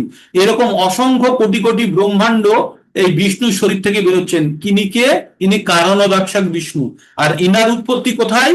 ইনার উৎপত্তি হচ্ছে ভগবান, ভগবান থেকে বলদেব, বলদেব থেকে সংকর্ষণ, সংকর্ষণ থেকে নারায়ণ, নারায়ণ থেকে আবার সংকর্ষণ, তারপরে সেই সংকর্ষণের এক্সপানশন হিসাবে মহাবিষ্ণু। তার আগে তাহলে ভগবান কোথায় আছে আপনি ভাবুন। মানে এটা হচ্ছে একটা ছোট স্টেটাস আপনাদেরকে বললাম। আমি জানি এটা আপনাদের মাথাতে গোলমাল হয়ে যাবে, তবুও আপনাদের কনফিউশন এড়ানোর জন্য একটু আপনাদেরকে আইডিয়া দিলাম। পরবর্তীতে যখন আমরা ডিটেল স্টাডি করব তখন ওই এক একটা জিনিস নিয়ে আমরা পুরো অ্যানালাইসিস। তো তাহলে ভগবান কি বলছে? তাহলে ভগবান কিসের মধ্যে? কোন ছোট বেলুনের মধ্যে আবদ্ধ আছে? আবদ্ধ নেই। আমরা যেখানে আছি আমরা যতদূর দেখতে পাই ওই বেলুনের বাইরে কোনো কিছু দেখতে পাই না, ঠিক আছে? আমরা বেলুনের বাইরে দেখতে পাই না, ওইরকম অসংখ্য কোটি কোটি বেলুন আছে। আর তারও পিছনের দিকে হচ্ছে বৈকুণ্ঠ লোক। তার মানে আমরা এই জগৎ সংসার সম্বন্ধে আমাদের কোনো আইডিয়া নেই। আমরা কত ক্ষুদ্রাতিতম ক্ষুদ্র হিসাব করে বলা যাবে না। আর আমরা মিথ্যা অহংকার নিয়ে ফুলে ফেপে বসে আছি, তাই না? ভগবান কি বলছেন এইবার? এই যে এই যখন ভগবান আবার আবার আপনাদের এখানে যেতে হবে, নাহলে হবে না। ভগবান কি বলছে? ভগবান বলছে পৃথিবী যখন ধ্বংস হয়ে যায় তখন কি হয় অ্যাকচুয়ালি, সেটা বলতে গিয়ে তো বললাম। এই দেখুন আপনাদেরকে এক্সপানশনটা দেখাতে চেষ্টা করেছিলাম। আচ্ছা, প্রথম স্লাইডটা আপনাদের বলিনি। এইখান থেকে কৃষ্ণ থেকে এবার তার স্বয়ং প্রকাশ, তার স্ববিগ্রহ প্রকাশ, তারপরে তার বিশ্লেষণ, তারপরে বিভিন্ন অবতার, গুণাবতার।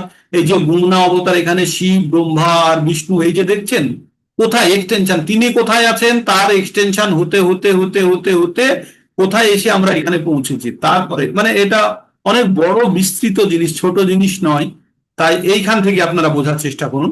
এইবার ভগবান যখন এই যে এই ব্রহ্মাণ্ড গুলো যখন নষ্ট হয়ে যায়, ভগবান এই যখন ব্রহ্মা যখন একটা দিন যখন নষ্ট হয়ে যায় তখন এই পুরো জগৎটা নষ্ট হয়ে যায়। কোন জায়গাটা?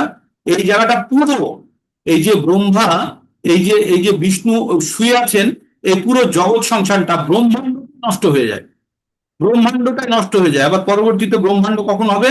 ভগবানের শরীর থেকে একটা বুলবুলে বেরোবে, এটা হচ্ছে মহাপ্রলয় হলে। আর ছোট প্রলয় হলে কি হবে?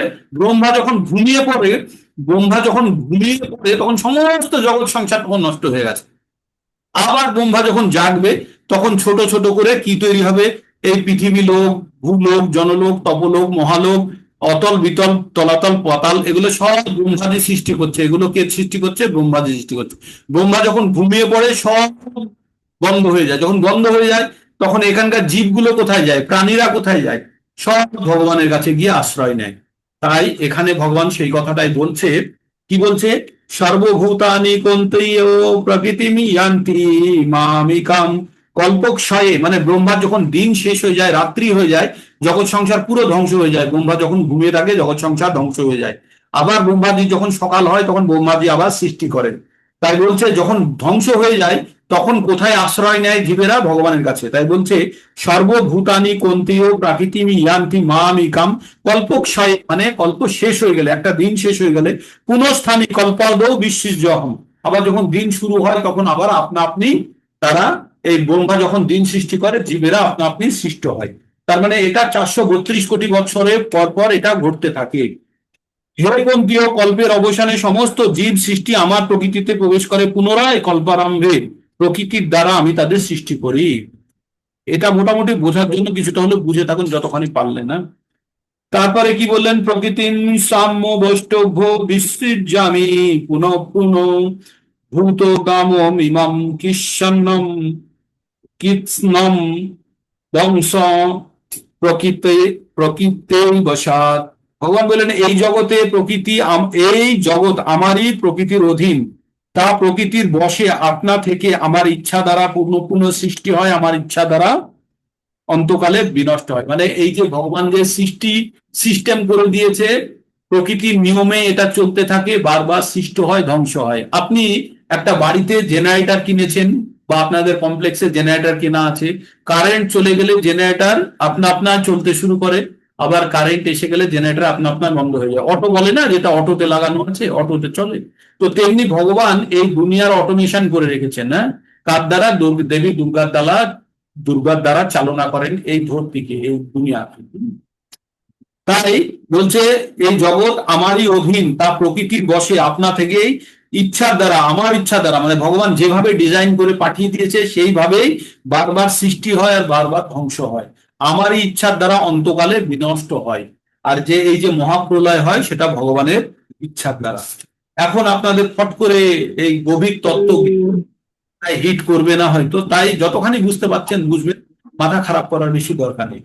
না চ কর্মাণি কর্মাণি নিবদ্ধন্তি ধনঞ্জয় উদাসীনো বদাসীনম অনাসক্তম উদাসীনো বদাসীনো অসক্তম তেষু কর্মসু। ভগবান বললেন, হে ধনঞ্জয়, সেই সমস্ত কর্ম আমাকে আবদ্ধ করতে পারে না, আমি সমস্ত কর্মে অনাসক্ত এবং উদাসীনের ন্যায় অবস্থিত। এই যে আপনাদের জেনারেটরটা যে সাপ্লাই করেছে, যে কোম্পানির মালিক, সে সাপ্লাই তো করে দিয়েছে, এটা চলছে চলছে কিনা, দিনের দিন কি চলছে চলছে না ও খবর রাখে না, কিন্তু আপনি যখন কমপ্লেন করেন যে এই হচ্ছে, তখন ওর লোক পাঠিয়েও ঠিক করে দেয়, তাই তো?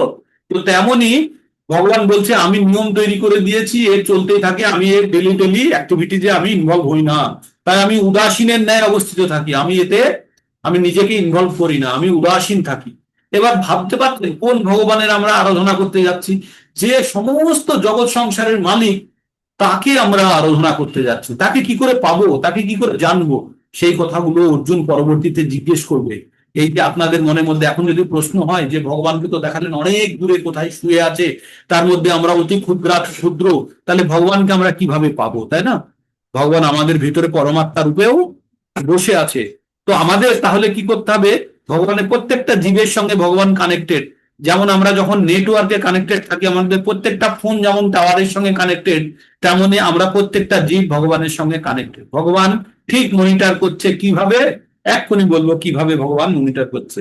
তারপরে ভগবান আর একটা কথা বললেন, ময়ি অধ্যক্ষেণ প্রকৃতি সুয়তে সচরাচরম হেতু নানেন কন্তেয় জগদ্ধি পরিবর্ততে। ভগবান বললেন ময়ি অধ্যক্ষেণ, মানে আমার অধ্যক্ষতায় কি করছে, প্রকৃতি সুয়তে চরাচর, এ বলছে আমার দ্বারা, আমার নিয়মে এই প্রকৃতি কি হয়, আমার অধ্যক্ষতায় এই জড়া প্রকৃতি বিশ্ব সংসার সৃষ্টি হয়। মানে বলছে আমি যে নিয়ম তৈরি করেছি সেই নিয়মের মাধ্যমে এই পৃথিবী সৃষ্টি হয়। কিভাবে? ওই যে কারণদাক্ষায় সাগরে যে বিষ্ণু শুয়ে আছে, তার শরীর থেকে যে বুলবুলো বেরোচ্ছে, যে যখন শ্বাস নিচ্ছে আর শ্বাস ছাড়ছে, তখন যে ব্রহ্মাণ্ড সৃষ্টি হচ্ছে, সেই এক একটা শ্বাস ছাড়ার বয়স এবার ভাবুন তো। মানে ব্রহ্মার 132 কোটি বছরে ব্রহ্মার দিন রাত্রি হচ্ছে। ব্রহ্মার জীবন হচ্ছে 4,11,400 কোটি বছর ব্রহ্মার জীবন। তো ব্রহ্মা ধ্বংস হলে আবার ব্রহ্মা আসবে। তো ভগবান একবার নিঃশ্বাস, শ্বাস প্রশ্বাস কতদিনের ছাড়ে, সেইটা একবার কল্পনা করবেন।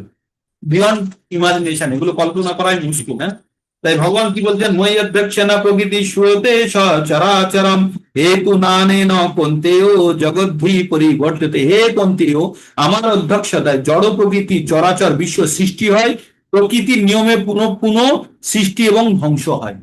বলছে আমার নিয়মে জেনারেটর চলে, আবার জেনারেটর বন্ধ হয়ে যায়, আমি যেভাবে প্রোগ্রামিং করে দিয়েছি সেভাবে চলতে থাকে, এইভাবেই আপনারা জেনে রাখুন না। তারপরে ভগবান কি বলছেন, অবজানন্তি প্রকৃতিম অবজানন্তি মাং মূঢ়া মানুষিম তনুমাশ্রিতা পরম ভাব জানন্ত মম ভূত মহেশ্বরম। ভগবান বললেন অবজানন্তি মানে জানতে পারে না, জানন্তি মানে জানা, অবজানন্তি মানে জানতে পারে না, মাং আমাকে জানতে পারে না, মূঢ়া যারা বোকা, যখন আমি মানুষের শরীর নিয়ে অবতীর্ণ হই তখন আমাকে জানতে পারে না, আমার পরম ভাব জানতে পারে না, আমাকে জানতে পারে না যে আমি সমস্ত জগতের মহেশ্বর।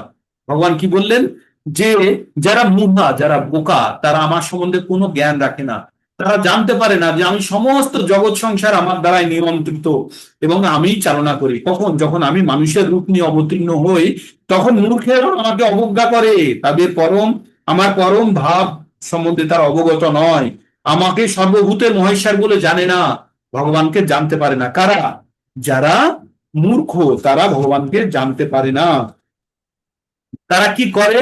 মোঘ আশা মোঘ কর্ম মোঘ জ্ঞান বিচেতসা রাক্ষসীম অসুরম চৈব প্রকৃতিম মোহিনীম আশ্রিতা।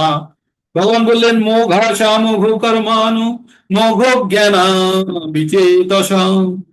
রাক্ষসীম আসুরিম চৈব প্রকৃতিম মোহিনীম শ্রিতা। ভগবান বললেন এইভাবে যারা মোহগ্রস্ত রয়েছে, কোনগুলো? ওই যে শ্রমিক মৌমাছি ফেরামেনের গন্ধে মোহগ্রস্ত রয়েছে, তাই যারা রাক্ষসী আসুরি স্বভাব তারাও এই জগতে মোহগ্রস্ত হয়ে আছে। তারা তাই ভগবানকে জানতে পারে না, তারা এইভাবে মোহাচ্ছন্ন রয়েছে এবং তারা আসুরি এবং রাক্ষসী স্বভাবের প্রতি আকৃষ্ট। এই মোহাচ্ছন্ন অবস্থায় তাদের মুক্তি লাভের আশা, তাদের সকাম কর্ম এবং জ্ঞানের প্রয়াস সমস্ত ব্যর্থ।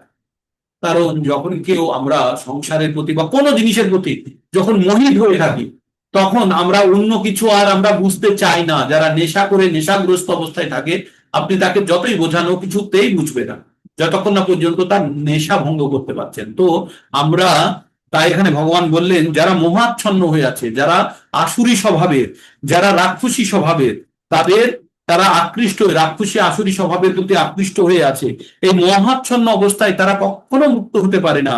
তাদের সকাম কর্ম এবং জ্ঞানের প্রয়াস সবকিছুই ব্যর্থ হবে। এবার বলছে যারা মোহ মুক্ত তাদের কি হয়, যারা মোহতে মুক্ত, যারা এই মোহতে আবদ্ধ নয়, কি বলছে? মাং পার্থ দৈবিং প্রকৃতি মাশ্রিতা ভজন্ত অনন্য মনুষ্য জ্ঞাতা ভূতাদি অভয়ম। তাহলে যারা যারা অজ্ঞানী, যারা মূঢ়া, তারা ভগবানকে জানে না। কি বললো? অবজানন্ত বাং মূঢ়া মানুষিং তনুমাশ্রিতা পরম ভাব জানন্ত মম মম অভয় অব্যয়ম অক্ষয় অব্যয়ম। বললেন না ভগবান একটু আগে, কি বললেন? যে অবজানন্তি মাং মূঢ়া মানুষিং তনুমাশ্রিতা মাশ্রিতা পরম ভাব জানন্ত মম ভূতেশ্বর মম ভূতেশ্বর ভূতের মানে মহেশ্বর। এটা জানতে পারে না কারা? যারা মূর্খ তারা। এবার বলছে যারা জ্ঞানী তারা কি হচ্ছে? যারা মহাত্মা তারা কি বলছে? মহাত্মাং স্তুমাং পার্থ দৈবিং প্রকৃতি মাশ্রিতা। একটু আগে তারা কি করলো? যারা মহাচ্ছন্ন তারা আসুরি আর রাক্ষসী প্রবৃত্তির প্রতি আকৃষ্ট ছিল, কিন্তু যারা মহাত্মা তারা কার প্রতি আকৃষ্ট? ভগবানের দৈবী প্রকৃতির প্রতি আশ্রিত হয়ে কি করে? ভজন্ত অনন্য মনসা, তারা সব সময় অনন্য মনে ভগবানের ভজনা করে।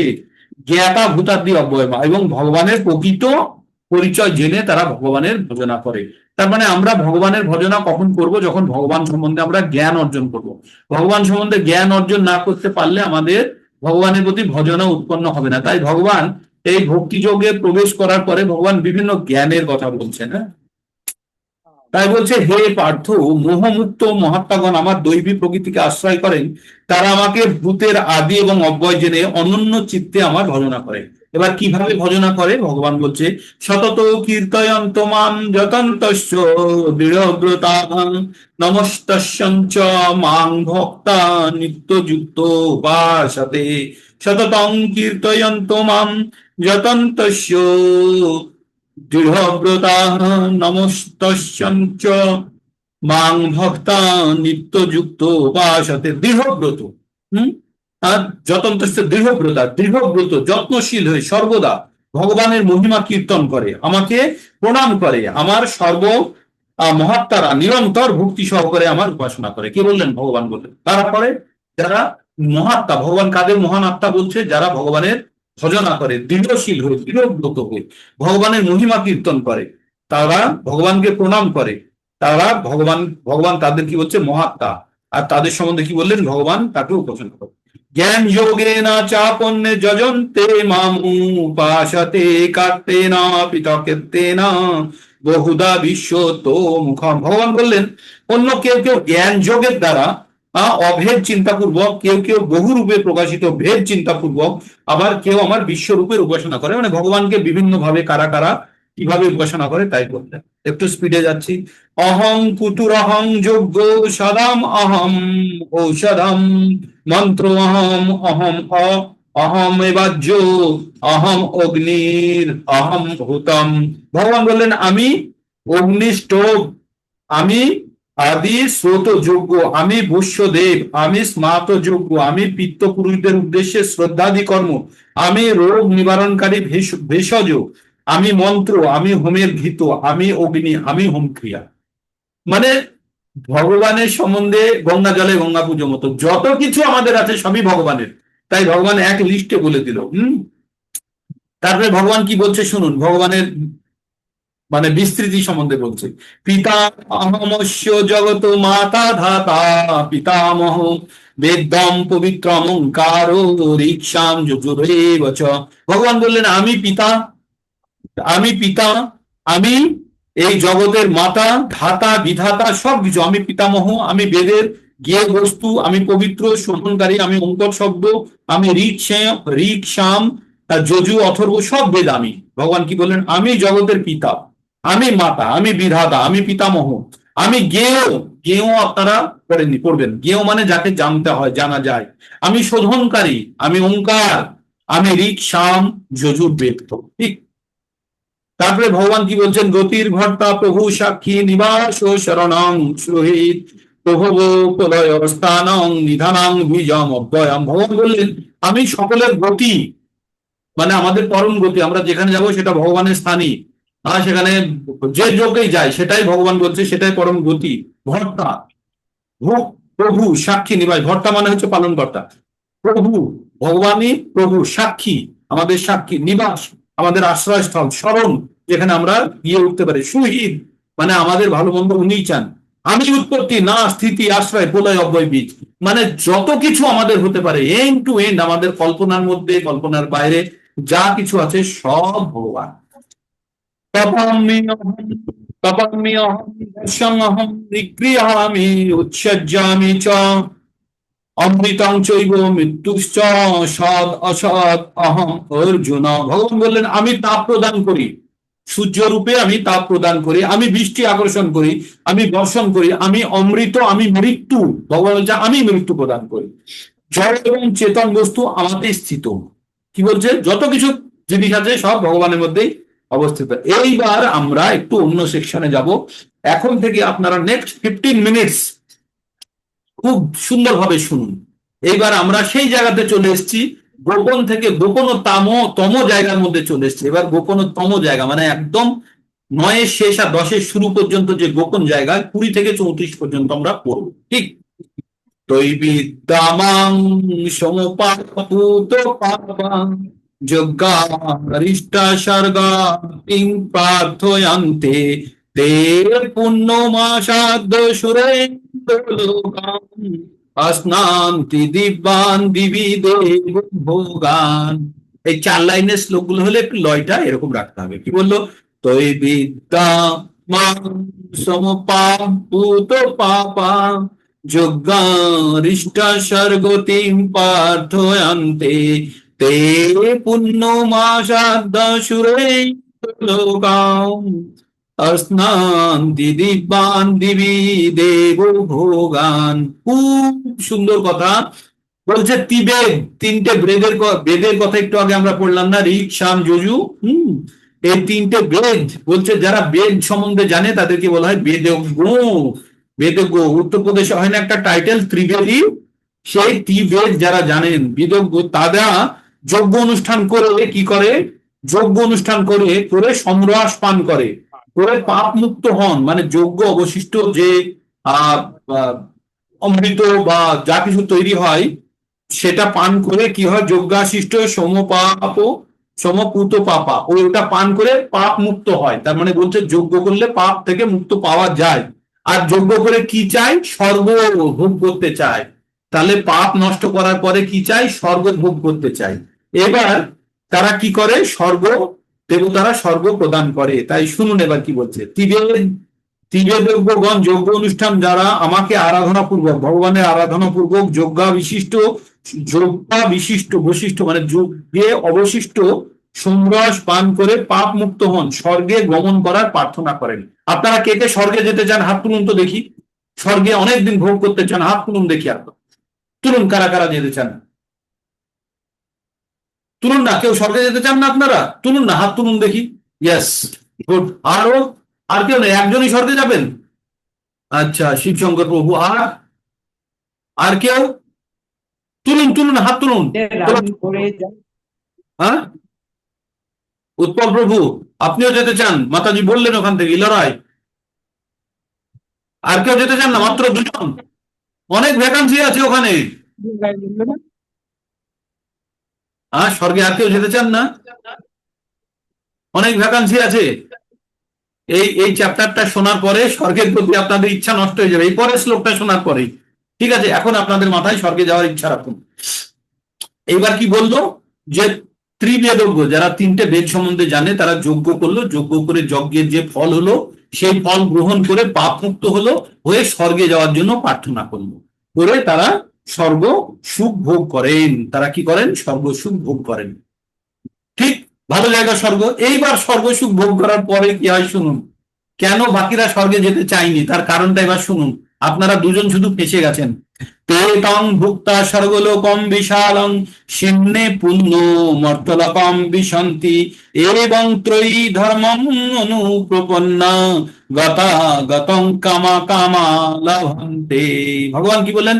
তে তং ভুক্তা স্বর্গলোকম, ওই যে আগে যজ্ঞ করলো, তো যজ্ঞ করে সোমরস পান করলো, করে পাপ মুক্ত হলো, হয়ে স্বর্গের জন্য ভগবানের কাছে প্রার্থনা করলেন, ভগবান গ্র্যান্ড করলেন, স্বর্গে গিয়ে অনেক দিন ভোগ করলেন। তে তং ভুক্তা স্বর্গলোকম বিশালম, অনেক দিন ধরে স্বর্গলোক ভোগ করার পরে শীর্ণে পুণ্য মর্তলোকম বিশান্তি, যে আপনার ক্রেডিট কার্ডের টাকা শেষ আবার পৃথিবীতে ফেরত। মানে দীঘায় ঘুরতে গেলেন, পুরীতে ঘুরতে গেলেন, হোটেলে থাকলেন, যেই টাকা শেষ আবার বাড়িতে ফেরত। ঠিক, আবার কষ্ট করে টাকা ইনকাম করবেন, করে আবার টাকা সংগ্রহ করে আবার ঘুরতে যাবেন বারবার। তাই কি বলছে এখানে?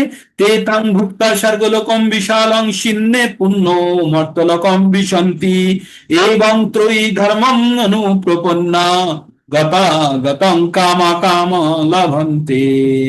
বলছে সেই বিপুল স্বর্গলোক ভোগ করার পর পুণ্য ক্ষয় হলে আবার মর্তলোকে ফিরে আসে। কোথায় ফিরে আসে? আবার মর্তলোকে ফিরে আসেন। এইভাবেই আবার যে আগে ওই তিন বেদ যারা জানে তাদেরকে দিয়ে আবার যজ্ঞের অনুষ্ঠান করে, যজ্ঞের অনুষ্ঠান করে সুভোগের আকাঙ্ক্ষী হয়ে আবার সোমরস পান করে আবার স্বর্গে যায়, আবার চলে আসে। তার মানে বারবার এরকম যাতায়াত চলতে থাকে। যাবেন স্বর্গে? বারবার যাবেন আর আসবেন? যাবেন। এই পৃথিবীতে এসে কর্ম করবেন, যজ্ঞ করবেন, টাকা ইনকাম করবেন, আবার যাবেন, আবার ফেরত আসবেন। তাই বলছে যারা এরকম চায় তারা অল্প বুদ্ধি সম্পন্ন মনুষ্য, তারা যাদের কম বুদ্ধি তারা এই জিনিসটা চায়, স্বর্গ যেতে চায়। থেকেও বেশি কিছু পেতে পারেন আপনি, আপনার কাছে স্বর্গের থেকেও বেশি। স্বর্গের যারা দেবতা আছে তারাও পৃথিবীতে, স্বর্গের দেবতাদের টাইম শেষ হয়ে গেলে তারা ফেরত আসে, এসে তারাও এখানে ভগবত ভক্তি করে এই জন্ম মৃত্যুর চক্র থেকে মুক্ত হতে চায়। এই যে মমতা ব্যানার্জি, নরেন্দ্র মোদী বা অভিষেক ব্যানার্জি বা যারা বড় বড় ব্যক্তিত্ব যারা আছে, তাদের এখন ক্যারেক্টার ভালো মন্দ বলছি না, এরা এরা অনেক বড় পুণ্যবান ব্যক্তি, জানেন? এরা এরা অনেক দিন স্বর্গ ভোগ করেছে, এরা অনেক উচ্চ লোক ভোগ করেছে, অনেক ক্ষমতা সম্পন্ন এরা ব্যক্তিত্ব, এদের আত্মাগুলো অনেক ক্ষমতা সম্পন্ন। তাই তাদের প্রবল ইচ্ছা নিয়ে এরা আবার পৃথিবীতে আসে, এসে কি করে আবার এভাবে শাসন করে, আবার পৃথিবী থেকে দুঃখ কষ্ট নেয়, আবার নিম্নগতি হয়, ঊর্ধ্বগতি হয়।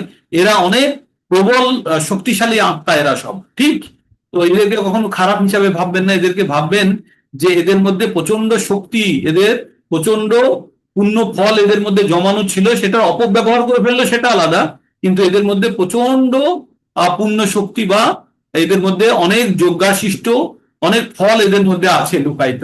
ঠিক আছে, এদের কর্মফল খুব স্ট্রং, এরা অনেক জীবন ধরে অনেক ভালো কাজ করেছে, তারপরে এরা এই লেভেলে পৌঁছেছে। তারপরে খারাপ করে ফেললে সেটা আলাদা কথা, কিন্তু পাহাড়ের ডগায় উঠতে গেলে অনেক কষ্ট করতে হয়, সেখান থেকে যদি কেউ ঝাঁপ দিয়ে মরতে চায় সেটা আলাদা, কিন্তু উপরে উঠলে প্রকৃত দৃশ্যটা দেখা যায়, তাই না? তাই কি বললেন? তেতাং ভুক্তা স্বর্গলোকম বিশালম শীর্ণে পুণ্য মর্তলোকম বিশন্তি এবং ত্রয়ী ধর্মং অনুপপন্না গতাগতং কামা কামা লভন্তে। এইবার ভগবান বলছে শুনুন, ভগবানের ভক্তি করলে কি হয়, এটা তো স্বর্গলোক ভোগ করে নিলেন। এবার ভগবান বলছে অনন্য চিন্তায়ং তোমাম যে জানা পর্যাপাসতে তেষাং নিত্য বিযুক্তানাম যোগক্ষমাম বাহাম। ভগবান বললেন এইভাবে, কিভাবে? সব সময় ভগবানের চিন্তায় মগ্ন হয়ে যে জন ভগবানের উপাসনা করে সে কি করে? ভগবান তার কাছে যেটা নেই ভগবান সেটা প্রদান করে, আর যেটা আছে সেটা রক্ষা করে। ভগবান কি বললেন? যে অনন্য চিন্তা, ভগবানের উপরে সম্পূর্ণভাবে নির্ভরশীল হয়ে ভগবানের চিন্তায় যে মগ্ন থাকে তার কাছে যেটা নেই ভগবান সেটি প্রদান করে, আর যেটি আছে সেটি ভগবান সংরক্ষণ করেন। এবার বলছে, ভগবান বলছে যারা অন্য দেব দেবতা পুজো করে তারা কারা, তারা কি জন্য পুজো করে? আগেও আমরা একবার পড়েছি না ছোট করে, অন্য দেব দেবতা পুজো করলে কি হয়। এবার এবার শুনুন, এবার শুনুন। যে কোপি অন্য দেবতা ভক্তা যজন্তে শ্রদ্ধান্বিতা তেপি মামেব কন্তেও যজন্তে অবিধি পূর্বকম। ভগবান বলছে যারা অন্য দেব দেবতার পুজো করে তারা পরোক্ষভাবে আমারই পুজো করছে। তারা কি করছে? যারা অন্য দেব দেবতার পুজো করছে তারা পরোক্ষভাবে আমারই পুজো করছে। যে অন্য দেবতা ভক্তা যজন্তে শ্রদ্ধান্বিতা, শ্রদ্ধা সহকারে যারা যারা আমার পুজো করছে, যারা শ্রদ্ধা সহকারে অন্য দেব দেবতার পুজো করছে তারা আমারই পুজো করছে অবিধি পূর্বকম। কি বলছে? তেবি মামেব কন্তীয় যজন্তি অবিধি পূর্বকম। আপনার একটা ডোমেসাইল সার্টিফিকেট দরকার, আপনি ডিএম অফিস থেকে ডোমেসাইল সার্টিফিকেটটা পাবেন, আপনি ওখানে গিয়ে সরাসরি অ্যাপ্লাই করলেই কিন্তু ডোমেসাইল সার্টিফিকেটটা ডিএম সাইন করে আপনাকে দিয়ে দেবে। আপনি কি করলেন?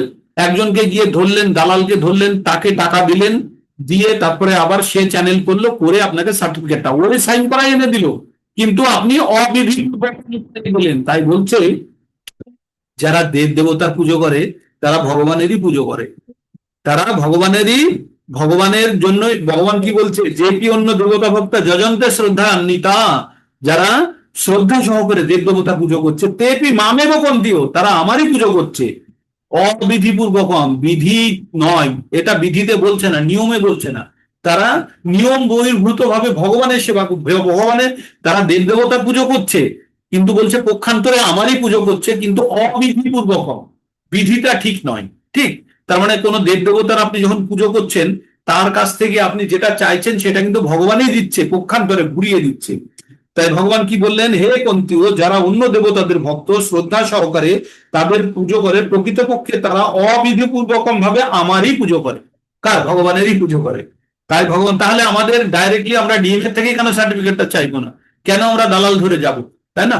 তো এইরকম ভাবনা চিন্তা যদি থাকে, আমরা দেব দেবতাকে কখনোই আমরা খারাপ নজরে দেখবো না বা অবমাননা করব না, কিন্তু তাদের কাছে আমাদের চাওয়া পাওয়া যেন ভগবান থাকে। আমরা তার কাছে কি বলবো?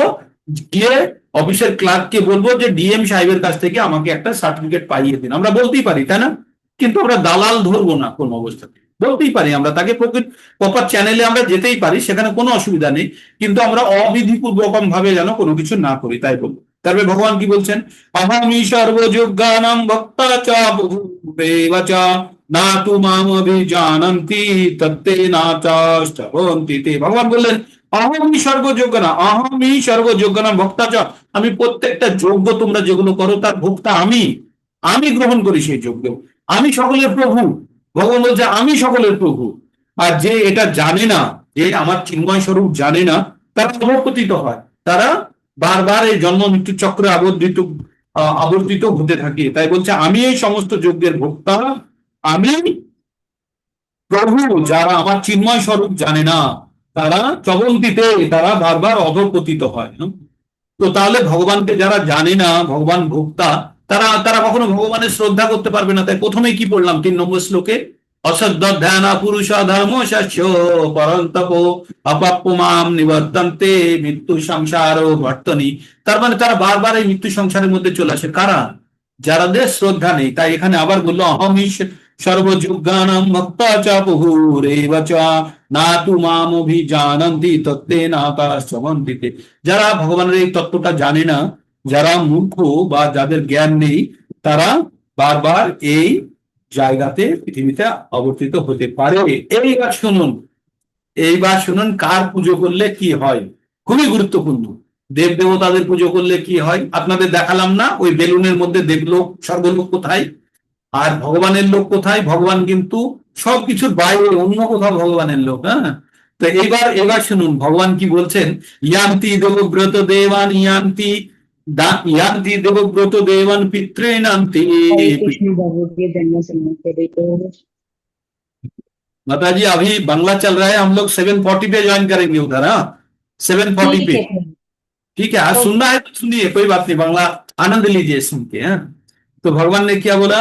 भगवान की बोल रहे यान्ति देवव्रत देवान पितृणान्ति पितृव्रता भूतानि यान्ति भूतेज्जा यान्ति मम जाजिन রূপী মাম।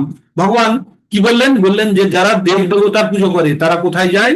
দেব লোকে যায়। যারা পিতা মাতার পুজো করে তারা কোন লোকে যায়? পিতৃ লোকে যায়। আর ভূত যক্ষ রাক্ষসের যারা পুজো করে তারা কোথায় যায়? ভূত লোকে যায়। কিন্তু যারা আমার পুজো করে, যারা আমার আমার পুজো করে, তারা আমার উপাসকগণ আমাকে লাভ করে, মানে ভগবানকে লাভ করে।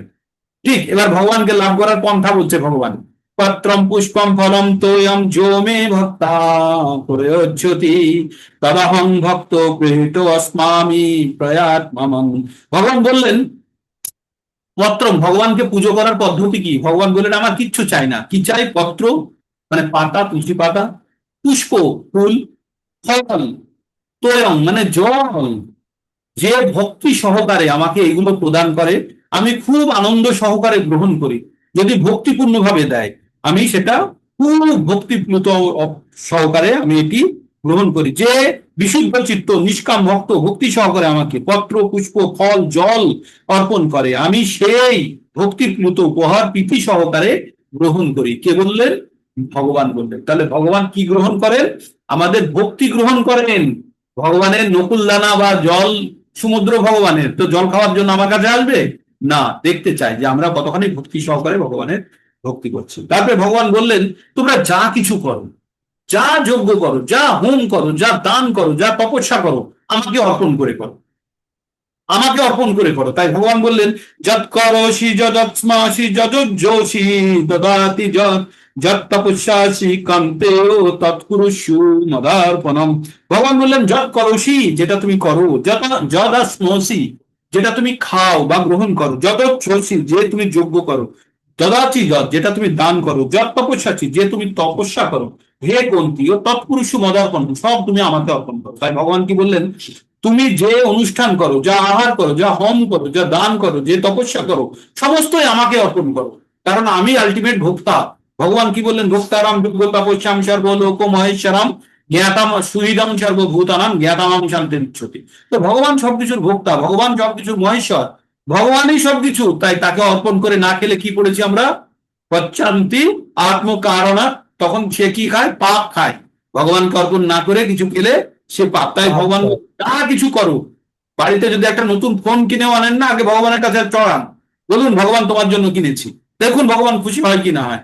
আপনার ছোট বাচ্চা সে ভালো করে চলতে পারে না, আপনি একটা বাইক কিনে এনে চাবিটা যদি বাচ্চার হাতে দিয়ে বলে বাবা তোমার জন্য আমি কিনেছি, আপনার বাচ্চা জীবনে চড়বে না বা অনেক 20 বছর সময় লাগবে সে বাইকে চড়তে, কিন্তু সে মনে মনে খুশি হবে বাবা আমার জন্য কিনেছে, তাই না?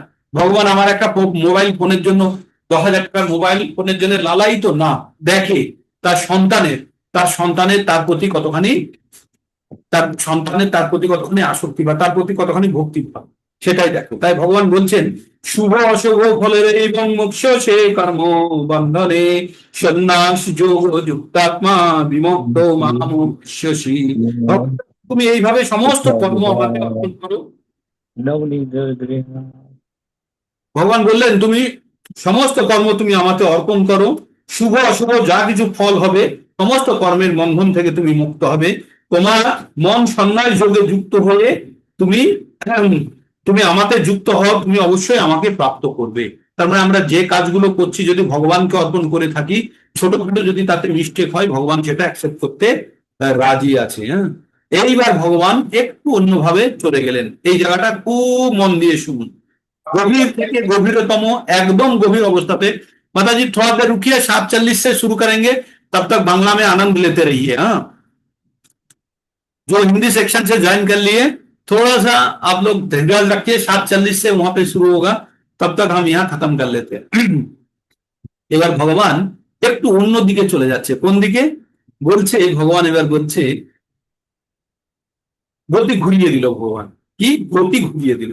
সমহং সর্বভূতেষু নামে দেশস্তি না প্রিয় যে ভজন্তি তুমাং ভক্তা মই তে তেষু চাপাহম। ভগবান বললেন সমহং সর্বভূতেষু, প্রত্যেকটা জীবের প্রতি আমি সমভাবা সম্পন্ন, না দেশস্তি, কারোর প্রতি কোনো আমার ঘৃণা নেই, না না দেশস্তি না প্রিয়, না কেউ আমার কাছে অত্যন্ত প্রিয়, না কারোর প্রতি আমি ঘৃণা প্রকট করি।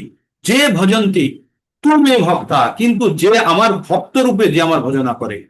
এখানে একটা কিন্তু লাগিয়ে দিয়েছে। বাজারে রথের মেলায় জিলিপি বিক্রি হচ্ছে, জিলিপির দাম 80 টাকা কেজি সকলের জন্য, কিন্তু কেউ যদি এসে যদি বলে তোমার থেকে আমি 100 কেজি জিলিপি নেবো, তার জন্য আলাদা রেট আছে, তাই না?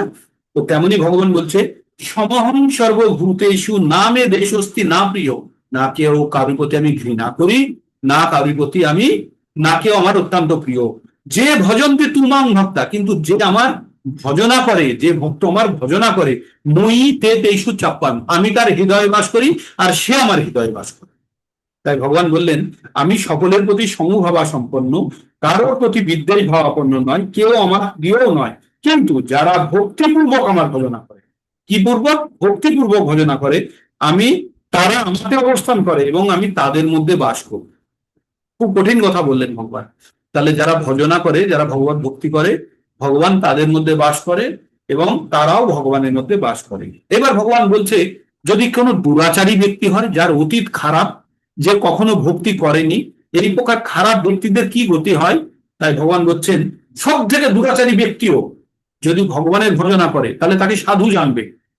আমরা বলি না হাজার চুহা খাকে বিল্লি চালা হজ, বলে না, এরকম একটা হিন্দিতে বলে যে যে অনেক মানে ইঁদুর খেয়ে বেড়াল হজ করতে যাচ্ছে বা তীর্থক্ষেত্রে যাচ্ছে, তেমনি বলছে যদি অতি চেত সুদূরাচারও, বলছে অপি চেত সুদূরাচারও ভজতে মা অনন্য ভাব, যদি অত্যন্ত দুরাচারী ব্যক্তিও যদি এখন অনন্য ভাব মানে অনন্য ভাবে যদি আমার ভজনা করে, সাধুর এবসেও মন্তব্য, তাকে সাধু বলে জানবে।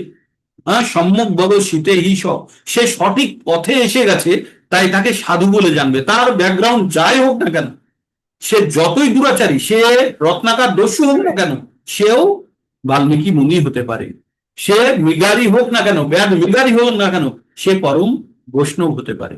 তো তাই বলছে যে তার অতীত যাই হোক, এখন যদি সে ভগবানের ভক্তি করে তাহলে ভগবান বলছে তাকে সাধু হিসাবে জানবে, কারণ সে সঠিক পথে চলে এসছে।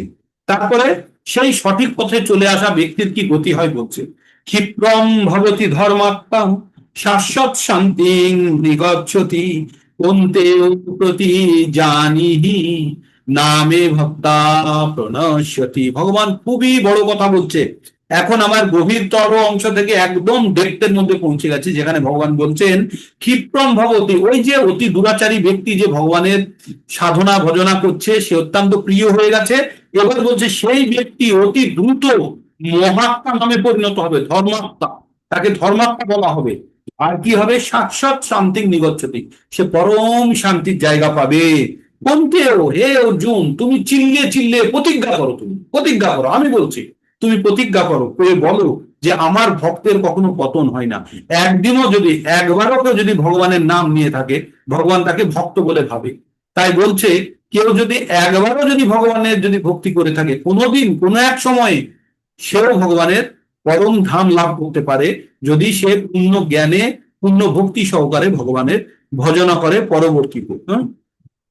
তারপরে ভগবান কি বললেন, মাহি পার্থ ব্যাপার স্মৃত যেপি পাপ জনায় স্ত্রীয় পোষ্যস্তথা শূদ্রস্তপি আন্তি পরম গাতিম। ভগবান কি বললেন? বললেন মাহি পার্থ, আমার প্রতি যে বিশেষভাবে আশ্রয় করে বসে আছে পার্থ, সে যে জনেরই হোক, সে বৈশ্য হোক, সে শূদ্র হোক, সে স্ত্রী হোক, কোনো পাপজনী থেকে উৎপন্ন কোনো যদি ব্যক্তি হয়, তাহলেও তারা আমার পরম গতি লাভ করতে পারে। কখন? যদি আমার প্রতি তারা আশ্রয় গ্রহণ করে।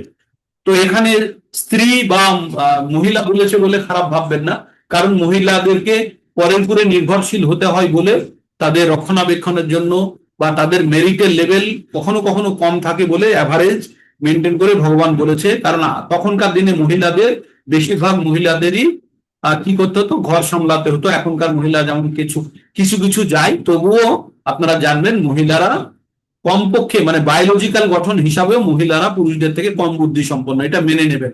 সকলে নয়, কিন্তু বেশিরভাগ ক্ষেত্রেই কম। হয়তো 10টার মধ্যে 100টার মধ্যে 10টা মহিলা হচ্ছে বুদ্ধিমতী, কিন্তু অ্যাভারেজ যদি নেওয়া যায়, অ্যাভারেজ পুরুষদের থেকে মহিলাদের বুদ্ধি কম। তাই বলছে মাম হি পার্থ ব্যাপার স্মৃত যেপি শুভ পাপ জনায় স্ত্রীয় বৈশ্য তথা শূদ্রস্তভি ইয়ান্তি পরম গতি। বলছে শূদ্র বৈশ্য কারা? যাদের আরো বুদ্ধি কম। হ্যাঁ, ক্ষত্রিয় এবং ব্রাহ্মণদের সব থেকে বুদ্ধি বেশি। কিভাবে ভাগ করা হয়েছে? ভগবান বলেছে চাতুর্বর্ণ মায়া সিস্টেম, গুণা কর্ম বিভাগ, এসব গুণ কর্মের ভিত্তিতে ভাগ করেছে। তাহলে শূদ্র আর বৈশ্য, তাদের বুদ্ধি কম বলে তাদেরকে শূদ্র আর বৈশ্য শ্রেণীতে রাখা হয়েছে, জন্মগতভাবে নয় কখনো। আর স্ত্রী, এদেরকে একটা ক্যাটাগরি দিয়ে বলেছে যে তাদের যেহেতু বুদ্ধি কম, তাই তারাও আমার প্রতি যদি আশ্রয় গ্রহণ করে, তারাও আমার পরম গতি লাভ করতে পারে। তাই ভগবান বলছেন, কিম পুনর্ব্রহ্মণ্য পুণ্য ভক্তা রাজর্ষয়স্তথা অনিত্যম সুখম লোকমিমম প্রাপ্স্য ভজস্যমাম। আর তাহলে ব্রাহ্মণ বা ক্ষত্রিয় বা আমার ভক্তের কি কথা? তারা তো অনন্ত সুখ, অনন্তম, তারা তো আমাকে অবশ্যই পাবে। যে যারা, তাই বলছে পুণ্যবান ব্রাহ্মণ ভক্ত রাজর্ষিদের কি কথা? তারা আমাকে আশ্রয় করলে নিশ্চয় পরম গতি লাভ করবে। অতএব তুমি এই অনিত্য দুঃখময় মর্তলোকে আমার ভজনা করো। তাই অর্জুনকে কি বললো? দুঃখময় অনিত্য লোকে আমার। কিভাবে ভগবানের ভজনা করবে অর্জুন? তাই ভগবান বললেন, মন্মনা মদ্ভক্ত মদ্দাভিমান নমস্কুরু মামেব শশী যুক্তৈব আত্মানাং মৎপরায়ণ। ভগবান বললেন, মন্মনা মদ্দাজিমাং নমস্কুরু মামেব শশী যুক্তৈব আত্মানাং মৎপরায়ণ। ভগবান বললেন, তোমার মন আমাকে ভাবনায় নিযুক্ত করো, আমার ভক্ত পুজো করো, আমায় প্রণাম করো। এইভাবে আমাকে উৎসর্গীকৃত হয়ে সম্পূর্ণরূপে আমাতে অভিনিবিষ্ট হলে নিঃসন্দেহে তুমি আমাকে লাভ করবে। এ হলো পরম গোপনীয় জ্ঞান। সব থেকে গোপন জ্ঞান কি হলো তাহলে? মন্মনা ভগবদ ভক্ত মদ্দাজিমাম নমস্কুরু মামেব শশী সত্যৈব মামেব শশী যুক্তৈব আত্মনাং মৎপরায়ণ। বলছে, তুমি আমার ভক্ত হও, তুমি আমাকে প্রণাম করো, তুমি আমাকে মন বুদ্ধি লাগাও, তুমি আমাকে নমস্কার করো। এটি সব থেকে পরম জ্ঞান। এটা আগে বলে দিলে আপনারা এর গুরুত্ব পেতেন না, বাট এটাই ভগবদ গীতার পরম জ্ঞান। এবার আমাদের ব্যাখ্যা চলতে থাকবে, পরবর্তীতে এর ব্যাখ্যা চলতে থাকবে কেন আমরা ভগবানের ভক্তি করব, কিভাবে করব। তাই আলটিমেট কথা হচ্ছে, ভগবানের ভক্তি করো কি বলে? মন্মনা ভাব মদ্ভক্ত মদ্দা জিমাম নমস্কুরু। ভগবানের মন বুদ্ধি অর্পণ করে ভগবানের ভজনা, ভগবানকে নমস্কার করা, ভগবানের ভগবানের চিত্ত অর্পণ করে ভগবানের পুজো করা। ঠিক এটি ভগবান বললেন পরম জ্ঞান। এই পরম গুহ্য জ্ঞান আমরা অর্জন করলাম 9 নম্বর অধ্যায় থেকে। এবার কারো প্রশ্ন থাকলে বলতে পারেন। আর আপনাদের ঝড়ের গতি একটু চলছে, ঝড়ের গতি চলবে। আর আমি ধরে নিচ্ছি আপনারা 10%ও যদি রিটেনশন করেন, তাহলে এটা বড় অ্যাচিভমেন্ট। ভগবদ গীতা এত ছোট জিনিস নয় যে সহজে বোঝা যাবে। তবুও এটা বুঝতে গেলে আপনারা যতখানি ধৈর্য রেখে শুনছেন, দ্যাট ইজ গুড, ওতেই আপনাদের হেল্প করে দেবে। এবার কারো কোনো প্রশ্ন থাকলে আনমিউট করে বলতে পারেন। হরে কৃষ্ণ কৃষ্ণ কৃষ্ণ হরে হরে, হরে রাম রাম রাম। কারো কোনো প্রশ্ন নেই? কেউ বুঝতে পারলেন না? একদম মাথার উপর দিয়ে চলে গেল নাকি? কিছু বোঝা গেল? আপনারা সবাই নোট করতে পারেন, নতুন পুরনো সকলের জন্যই। আপনারা বলতে পারেন কথা। নেক্সট 4-5 মিনিট আমরা কথা বলতে পারি। কিছু বুঝতে পারলেন আপনারা? কিছু বোঝা গেল না? সবই প্রভুজি, হ্যাঁ প্রভু, সৃষ্টিতত্ত্বটাই মাথা মানে গন্ডগোল করে বোঝা দিল। গেল। হ্যাঁ প্রভু, আমি বলছি হ্যাঁ বলুন। যে ভগবানের প্রতি বিশ্বাস রাখতে হবে, তবে হ্যাঁ। গিয়ে মানে ওই বিশ্বাস যদি না রাখি তাহলে আমাদের কোনো কিছুই হবে না। ভগবদ গীতা পড়ার সময় আপনাদের একটা স্লাইড দেখিয়েছিলাম, সেখানে কি বলেছিলাম? শ্রদ্ধা। ভগবত ভক্তির প্রধান সিঁড়ি হচ্ছে শ্রদ্ধা। শ্রদ্ধা না থাকলে এভরিথিং ইজ গন। ওটা হচ্ছে প্রথম সিঁড়ি। প্রথম সিঁড়ি না থাকলে কেউ ঝাঁপে উঠতে পারবে না। ভগবত ভক্তির প্রথম সিঁড়ি হচ্ছে শ্রদ্ধা। ওই ভক্তিটা মানে বিশ্বাস ভক্তিটা দুটোই রাখতে হবে আমাদের। বিশ্বাস আর ভক্তি দুটো জিনিস হচ্ছে গভীর বিশ্বাসকে শ্রদ্ধা বলে, গভীর বিশ্বাসকে শ্রদ্ধা বলে। তাই বিশ্বাস আমাদের থাকতেই হবে, না হলে হবে না। ভক্তির প্রধান সিঁড়ি হচ্ছে শ্রদ্ধা। তাই বলছে শ্রদ্ধাবান। আর একটা কথা বললেন যে আমরা যা কিছু নতুন জিনিস আনবো ভগবানকে আগে অর্পণ করে ওটা ব্যবহার করব। তো ওটা আমাদের জানা ছিল না, এটা একটা আমার জ্ঞান হলো যে একটা নতুন জিনিস এনে ওটা ভগবানকে অর্পণ করে। ভাবুন, শুনুন, বাড়িতে ভগবানকে আপনাদের বাড়ির মেম্বার ভাবুন, গার্জেন ভাবুন, বাড়ির মালিক ভাবুন, আর ভাবুন যে ওকে কেন্দ্র করে আমরা সবাই আছি, সবাই মিলে ওকে সেবা করি, ওকে সন্তুষ্ট করি, তাহলে আমাদের বেড়া পার। তাই যা কিছু আনি, যে এসে যদি আমাদের বাড়িতে বয়স্ক লোক থাকে বা কেউ গুরুজন ব্যক্তি থাকে, তাকে যদি বলি, সে খুশি হয় না হয় না, আচ্ছা তুই ব্যবহার কর বলে তো, কিন্তু তাকে একবার দেখালে সে খুশি হয় কিনা সেটাই। তাই ভগবান বললো যৎ করোসি যদজ্জসি যথাত্মাসি দদাতি যৎ তৎ যৎ তপস্যাসি কন্তেয় তৎপুরুষ মদার্পণম, বললো তো ভগবান, বললো যা করো, যা আচ্ছা খাও, যা দান করো, যা যজ্ঞ করো, সব আমাকে অর্পণ করো। আচ্ছা, খাওয়ার জিনিসের মধ্যে আরেকটা প্রভু আমার জানা নেই, ওই যে বলুন। যেটা আমরা দই করি, দইটা কি ভগবানকে অর্পণ করা হয়? দই তো খাওয়াতে কোনো রেস্ট্রিকশন নাই, দই চলে প্রভুজি, দই দই চলে। খেলে ভালো। ভগবানের যখন অভিষেক করানো হয় তখন দই দিয়েই ভগবানকে স্মেয়ার করানো হয়। হ্যাঁ, দই তাতে মধু দিয়ে ভগবানের অভিষেক করানো হয়, দই চলে, অসুবিধা নেই। ভগবান আচ্ছা, ওইটা মিষ্টি ওইটা জিনিস জানার ভালো ছিল। খায় প্রভু, বলুন। ভগবান মিষ্টি জিনিস ভালো খায়, মানে মিষ্টি দই। হ্যাঁ, ভগবান। আচ্ছা, দই থেকে প্রভু কি এগুলো তৈরি হতো তো, তাই তো? মাখন দইয়ের পর থেকেই তো হয় নাকি? হ্যাঁ হ্যাঁ হ্যাঁ, দই দই না থেকে প্রভু হয়? দই থেকেও হয়, দুধ থেকেও হয় প্রভু। माताजी प्रभु जी जो हिंदी सेक्शन से ज्वाइन किए जस्ट 2-3 मिनट इंतजार कीजिए, हो गया, हम लोग यहीं से निकाल लेंगे। ठीक है, आप लोग बने रहिए, बांग्ला सुनिए, आनंद लीजिए। हाँ बोलून। প্রভু আপনি 3 রকম বেদের খালি বললেন, 4 রকম বেদ তো 4 রকম হয় কি? ওই অথর্ববেদটা বলিনি, ঋক্সাম না, যজুর, ওটা আপনি- ওই তিনটা অথর্ববেদের বেদ মধ্যে এই 3টে বেদ আছে। হ্যাঁ, অথর্ববেদের মধ্যে এই 3টে বেদ আছে। আচ্ছা প্রভু, আরেকটা কথা বলছি, যেরকম আমরা তো মর্তলোকে থাকি, মর্তলোকের মধ্যেই তো ঠাকুরের নামটা হয়, ওখানে তো নাম আর ঠাকুরের মানে হয় নাকি ওখানে? না হয় না, সেই জন্য ফেরত এখানে আসতে হয়। টাকা ইনকাম করতে গেলে এতেই আসতে হবে। হোটেলে থেকে আমরা শুধু আনন্দ ভোগ করি, স্বর্গে গেলে ওখানে আনন্দ ভোগ করা, ওখানে ভগবত ভক্তি হয় না। আমরা একটা 2 নম্বর অধ্যায় 46 নম্বর শ্লোক পড়েছি, ভোগ ঐশ্বর্য পোষক্ত নাম তয়া অপরহিত চেতশ্যাম, হ্যাঁ, বুদ্ধি আত্মিকা ব্যবসায় আত্মিকা বুদ্ধি সমাধনা বিধয়তে, যারা প্রচন্ড ভোগ ঐশ্বর্যের মধ্যে থাকে তারা কখনো ভগবানের ভক্তি করতে পারে না। তাই স্বর্গলোক এত সুখ, এত সুখ, ওখানে কেউ ভক্তি করতে পারে না। আপনারা অর্ধেক লোক হয়তো স্বর্গ সুখ কাটিয়ে এসছেন, তাই আপনাদের আর আসক্তি নেই। শুধু 2জন মাতাজি হ্যান্ডেজ করেছিলেন, একটা প্রভুজি, শিবশঙ্কর প্রভুজি, আর একজন মাতাজি হ্যান্ডেজ করেছিলেন স্বর্গে যাব বলে, কারণ তারা ভুলে গেছেন স্বর্গের সুখটা। হ্যাঁ, গেছেন কিন্তু ভুলে গেছেন, তাই ভগবত ভক্তি করে স্বর্গের দরকার নেই। আপনাকে যদি কেউ হীরা দেয়, আপনি কি সোনা নিয়ে সন্তুষ্ট থাকবেন? না, আপনি হীরা নিয়ে সন্তুষ্ট হন। ঠিক আছে।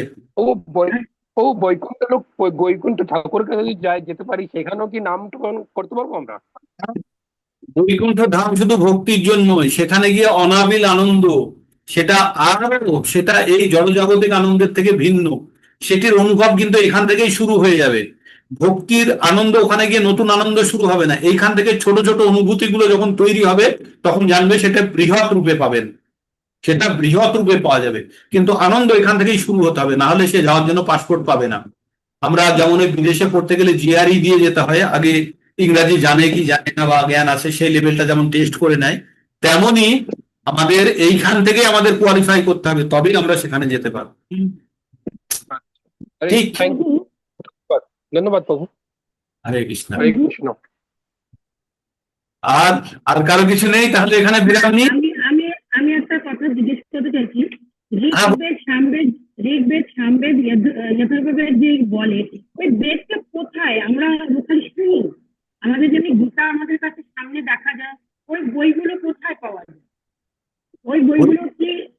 শুনুন, বেদ কোথায় থেকে উৎপন্ন হলো? যখন ব্রহ্মার সৃষ্টি হয়, ব্রহ্মার হৃদয়ে সমস্ত জ্ঞান ভগবান দিয়েছিলেন, আর ওই ব্রহ্মা ওই জ্ঞান তার 4টে মুখ দিয়ে বলতে থাকে, আর তখন কি করে ব্যাসদেব ওই কথাগুলোকে শুনে শুনে লিপিবদ্ধ করে, ঋক্সাম যজু অথর্ব বেদে রূপে দেয়। আবার প্রকাশ করার জন্য বিভিন্ন মুনি ঋষিকে ভাগ করে দেওয়া হয়েছিল। তাই ভগবান এক জায়গাতে বলছে, জাবান অর্থ উদাপানে সর্বস্ব সম্প্লুত দোকে তাবান সর্বেষু বেদেশু ব্রহ্মণেশু বিজানত।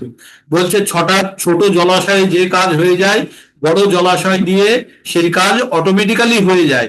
তাই ভগবানকে যদি কেউ জেনে যায়, তার আর বেদ পড়ার দরকার হয় না। ঠিক আছে, সে এমনি বেদজ্ঞ, কারণ বেদ ভগবানের থেকে তৈরি হয়েছে। এবার ভগবানকে যদি জেনে গেছেন, আপনার বেদ জানার দরকার নেই। আর এই ভগবত গীতা হচ্ছে সমস্ত বেদের সার। ঠিক, সমস্ত বেদের সার।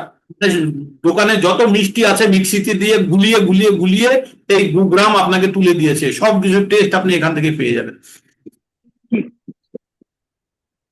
ওকে, তো এখানে আজকে বিরাম নিই, আবার কালকের জন্য প্রস্তুত থাকুন। কালকে আপনাদের ভগবান সম্বন্ধে আরো জিনিস জানানো হবে। ভগবান কে, ভগবান সম্বন্ধে যত শুনবেন তত ভাববেন যে আমরা কিছুই জানি না ভগবান সম্বন্ধে। ঠিক আছে, হরে কৃষ্ণা।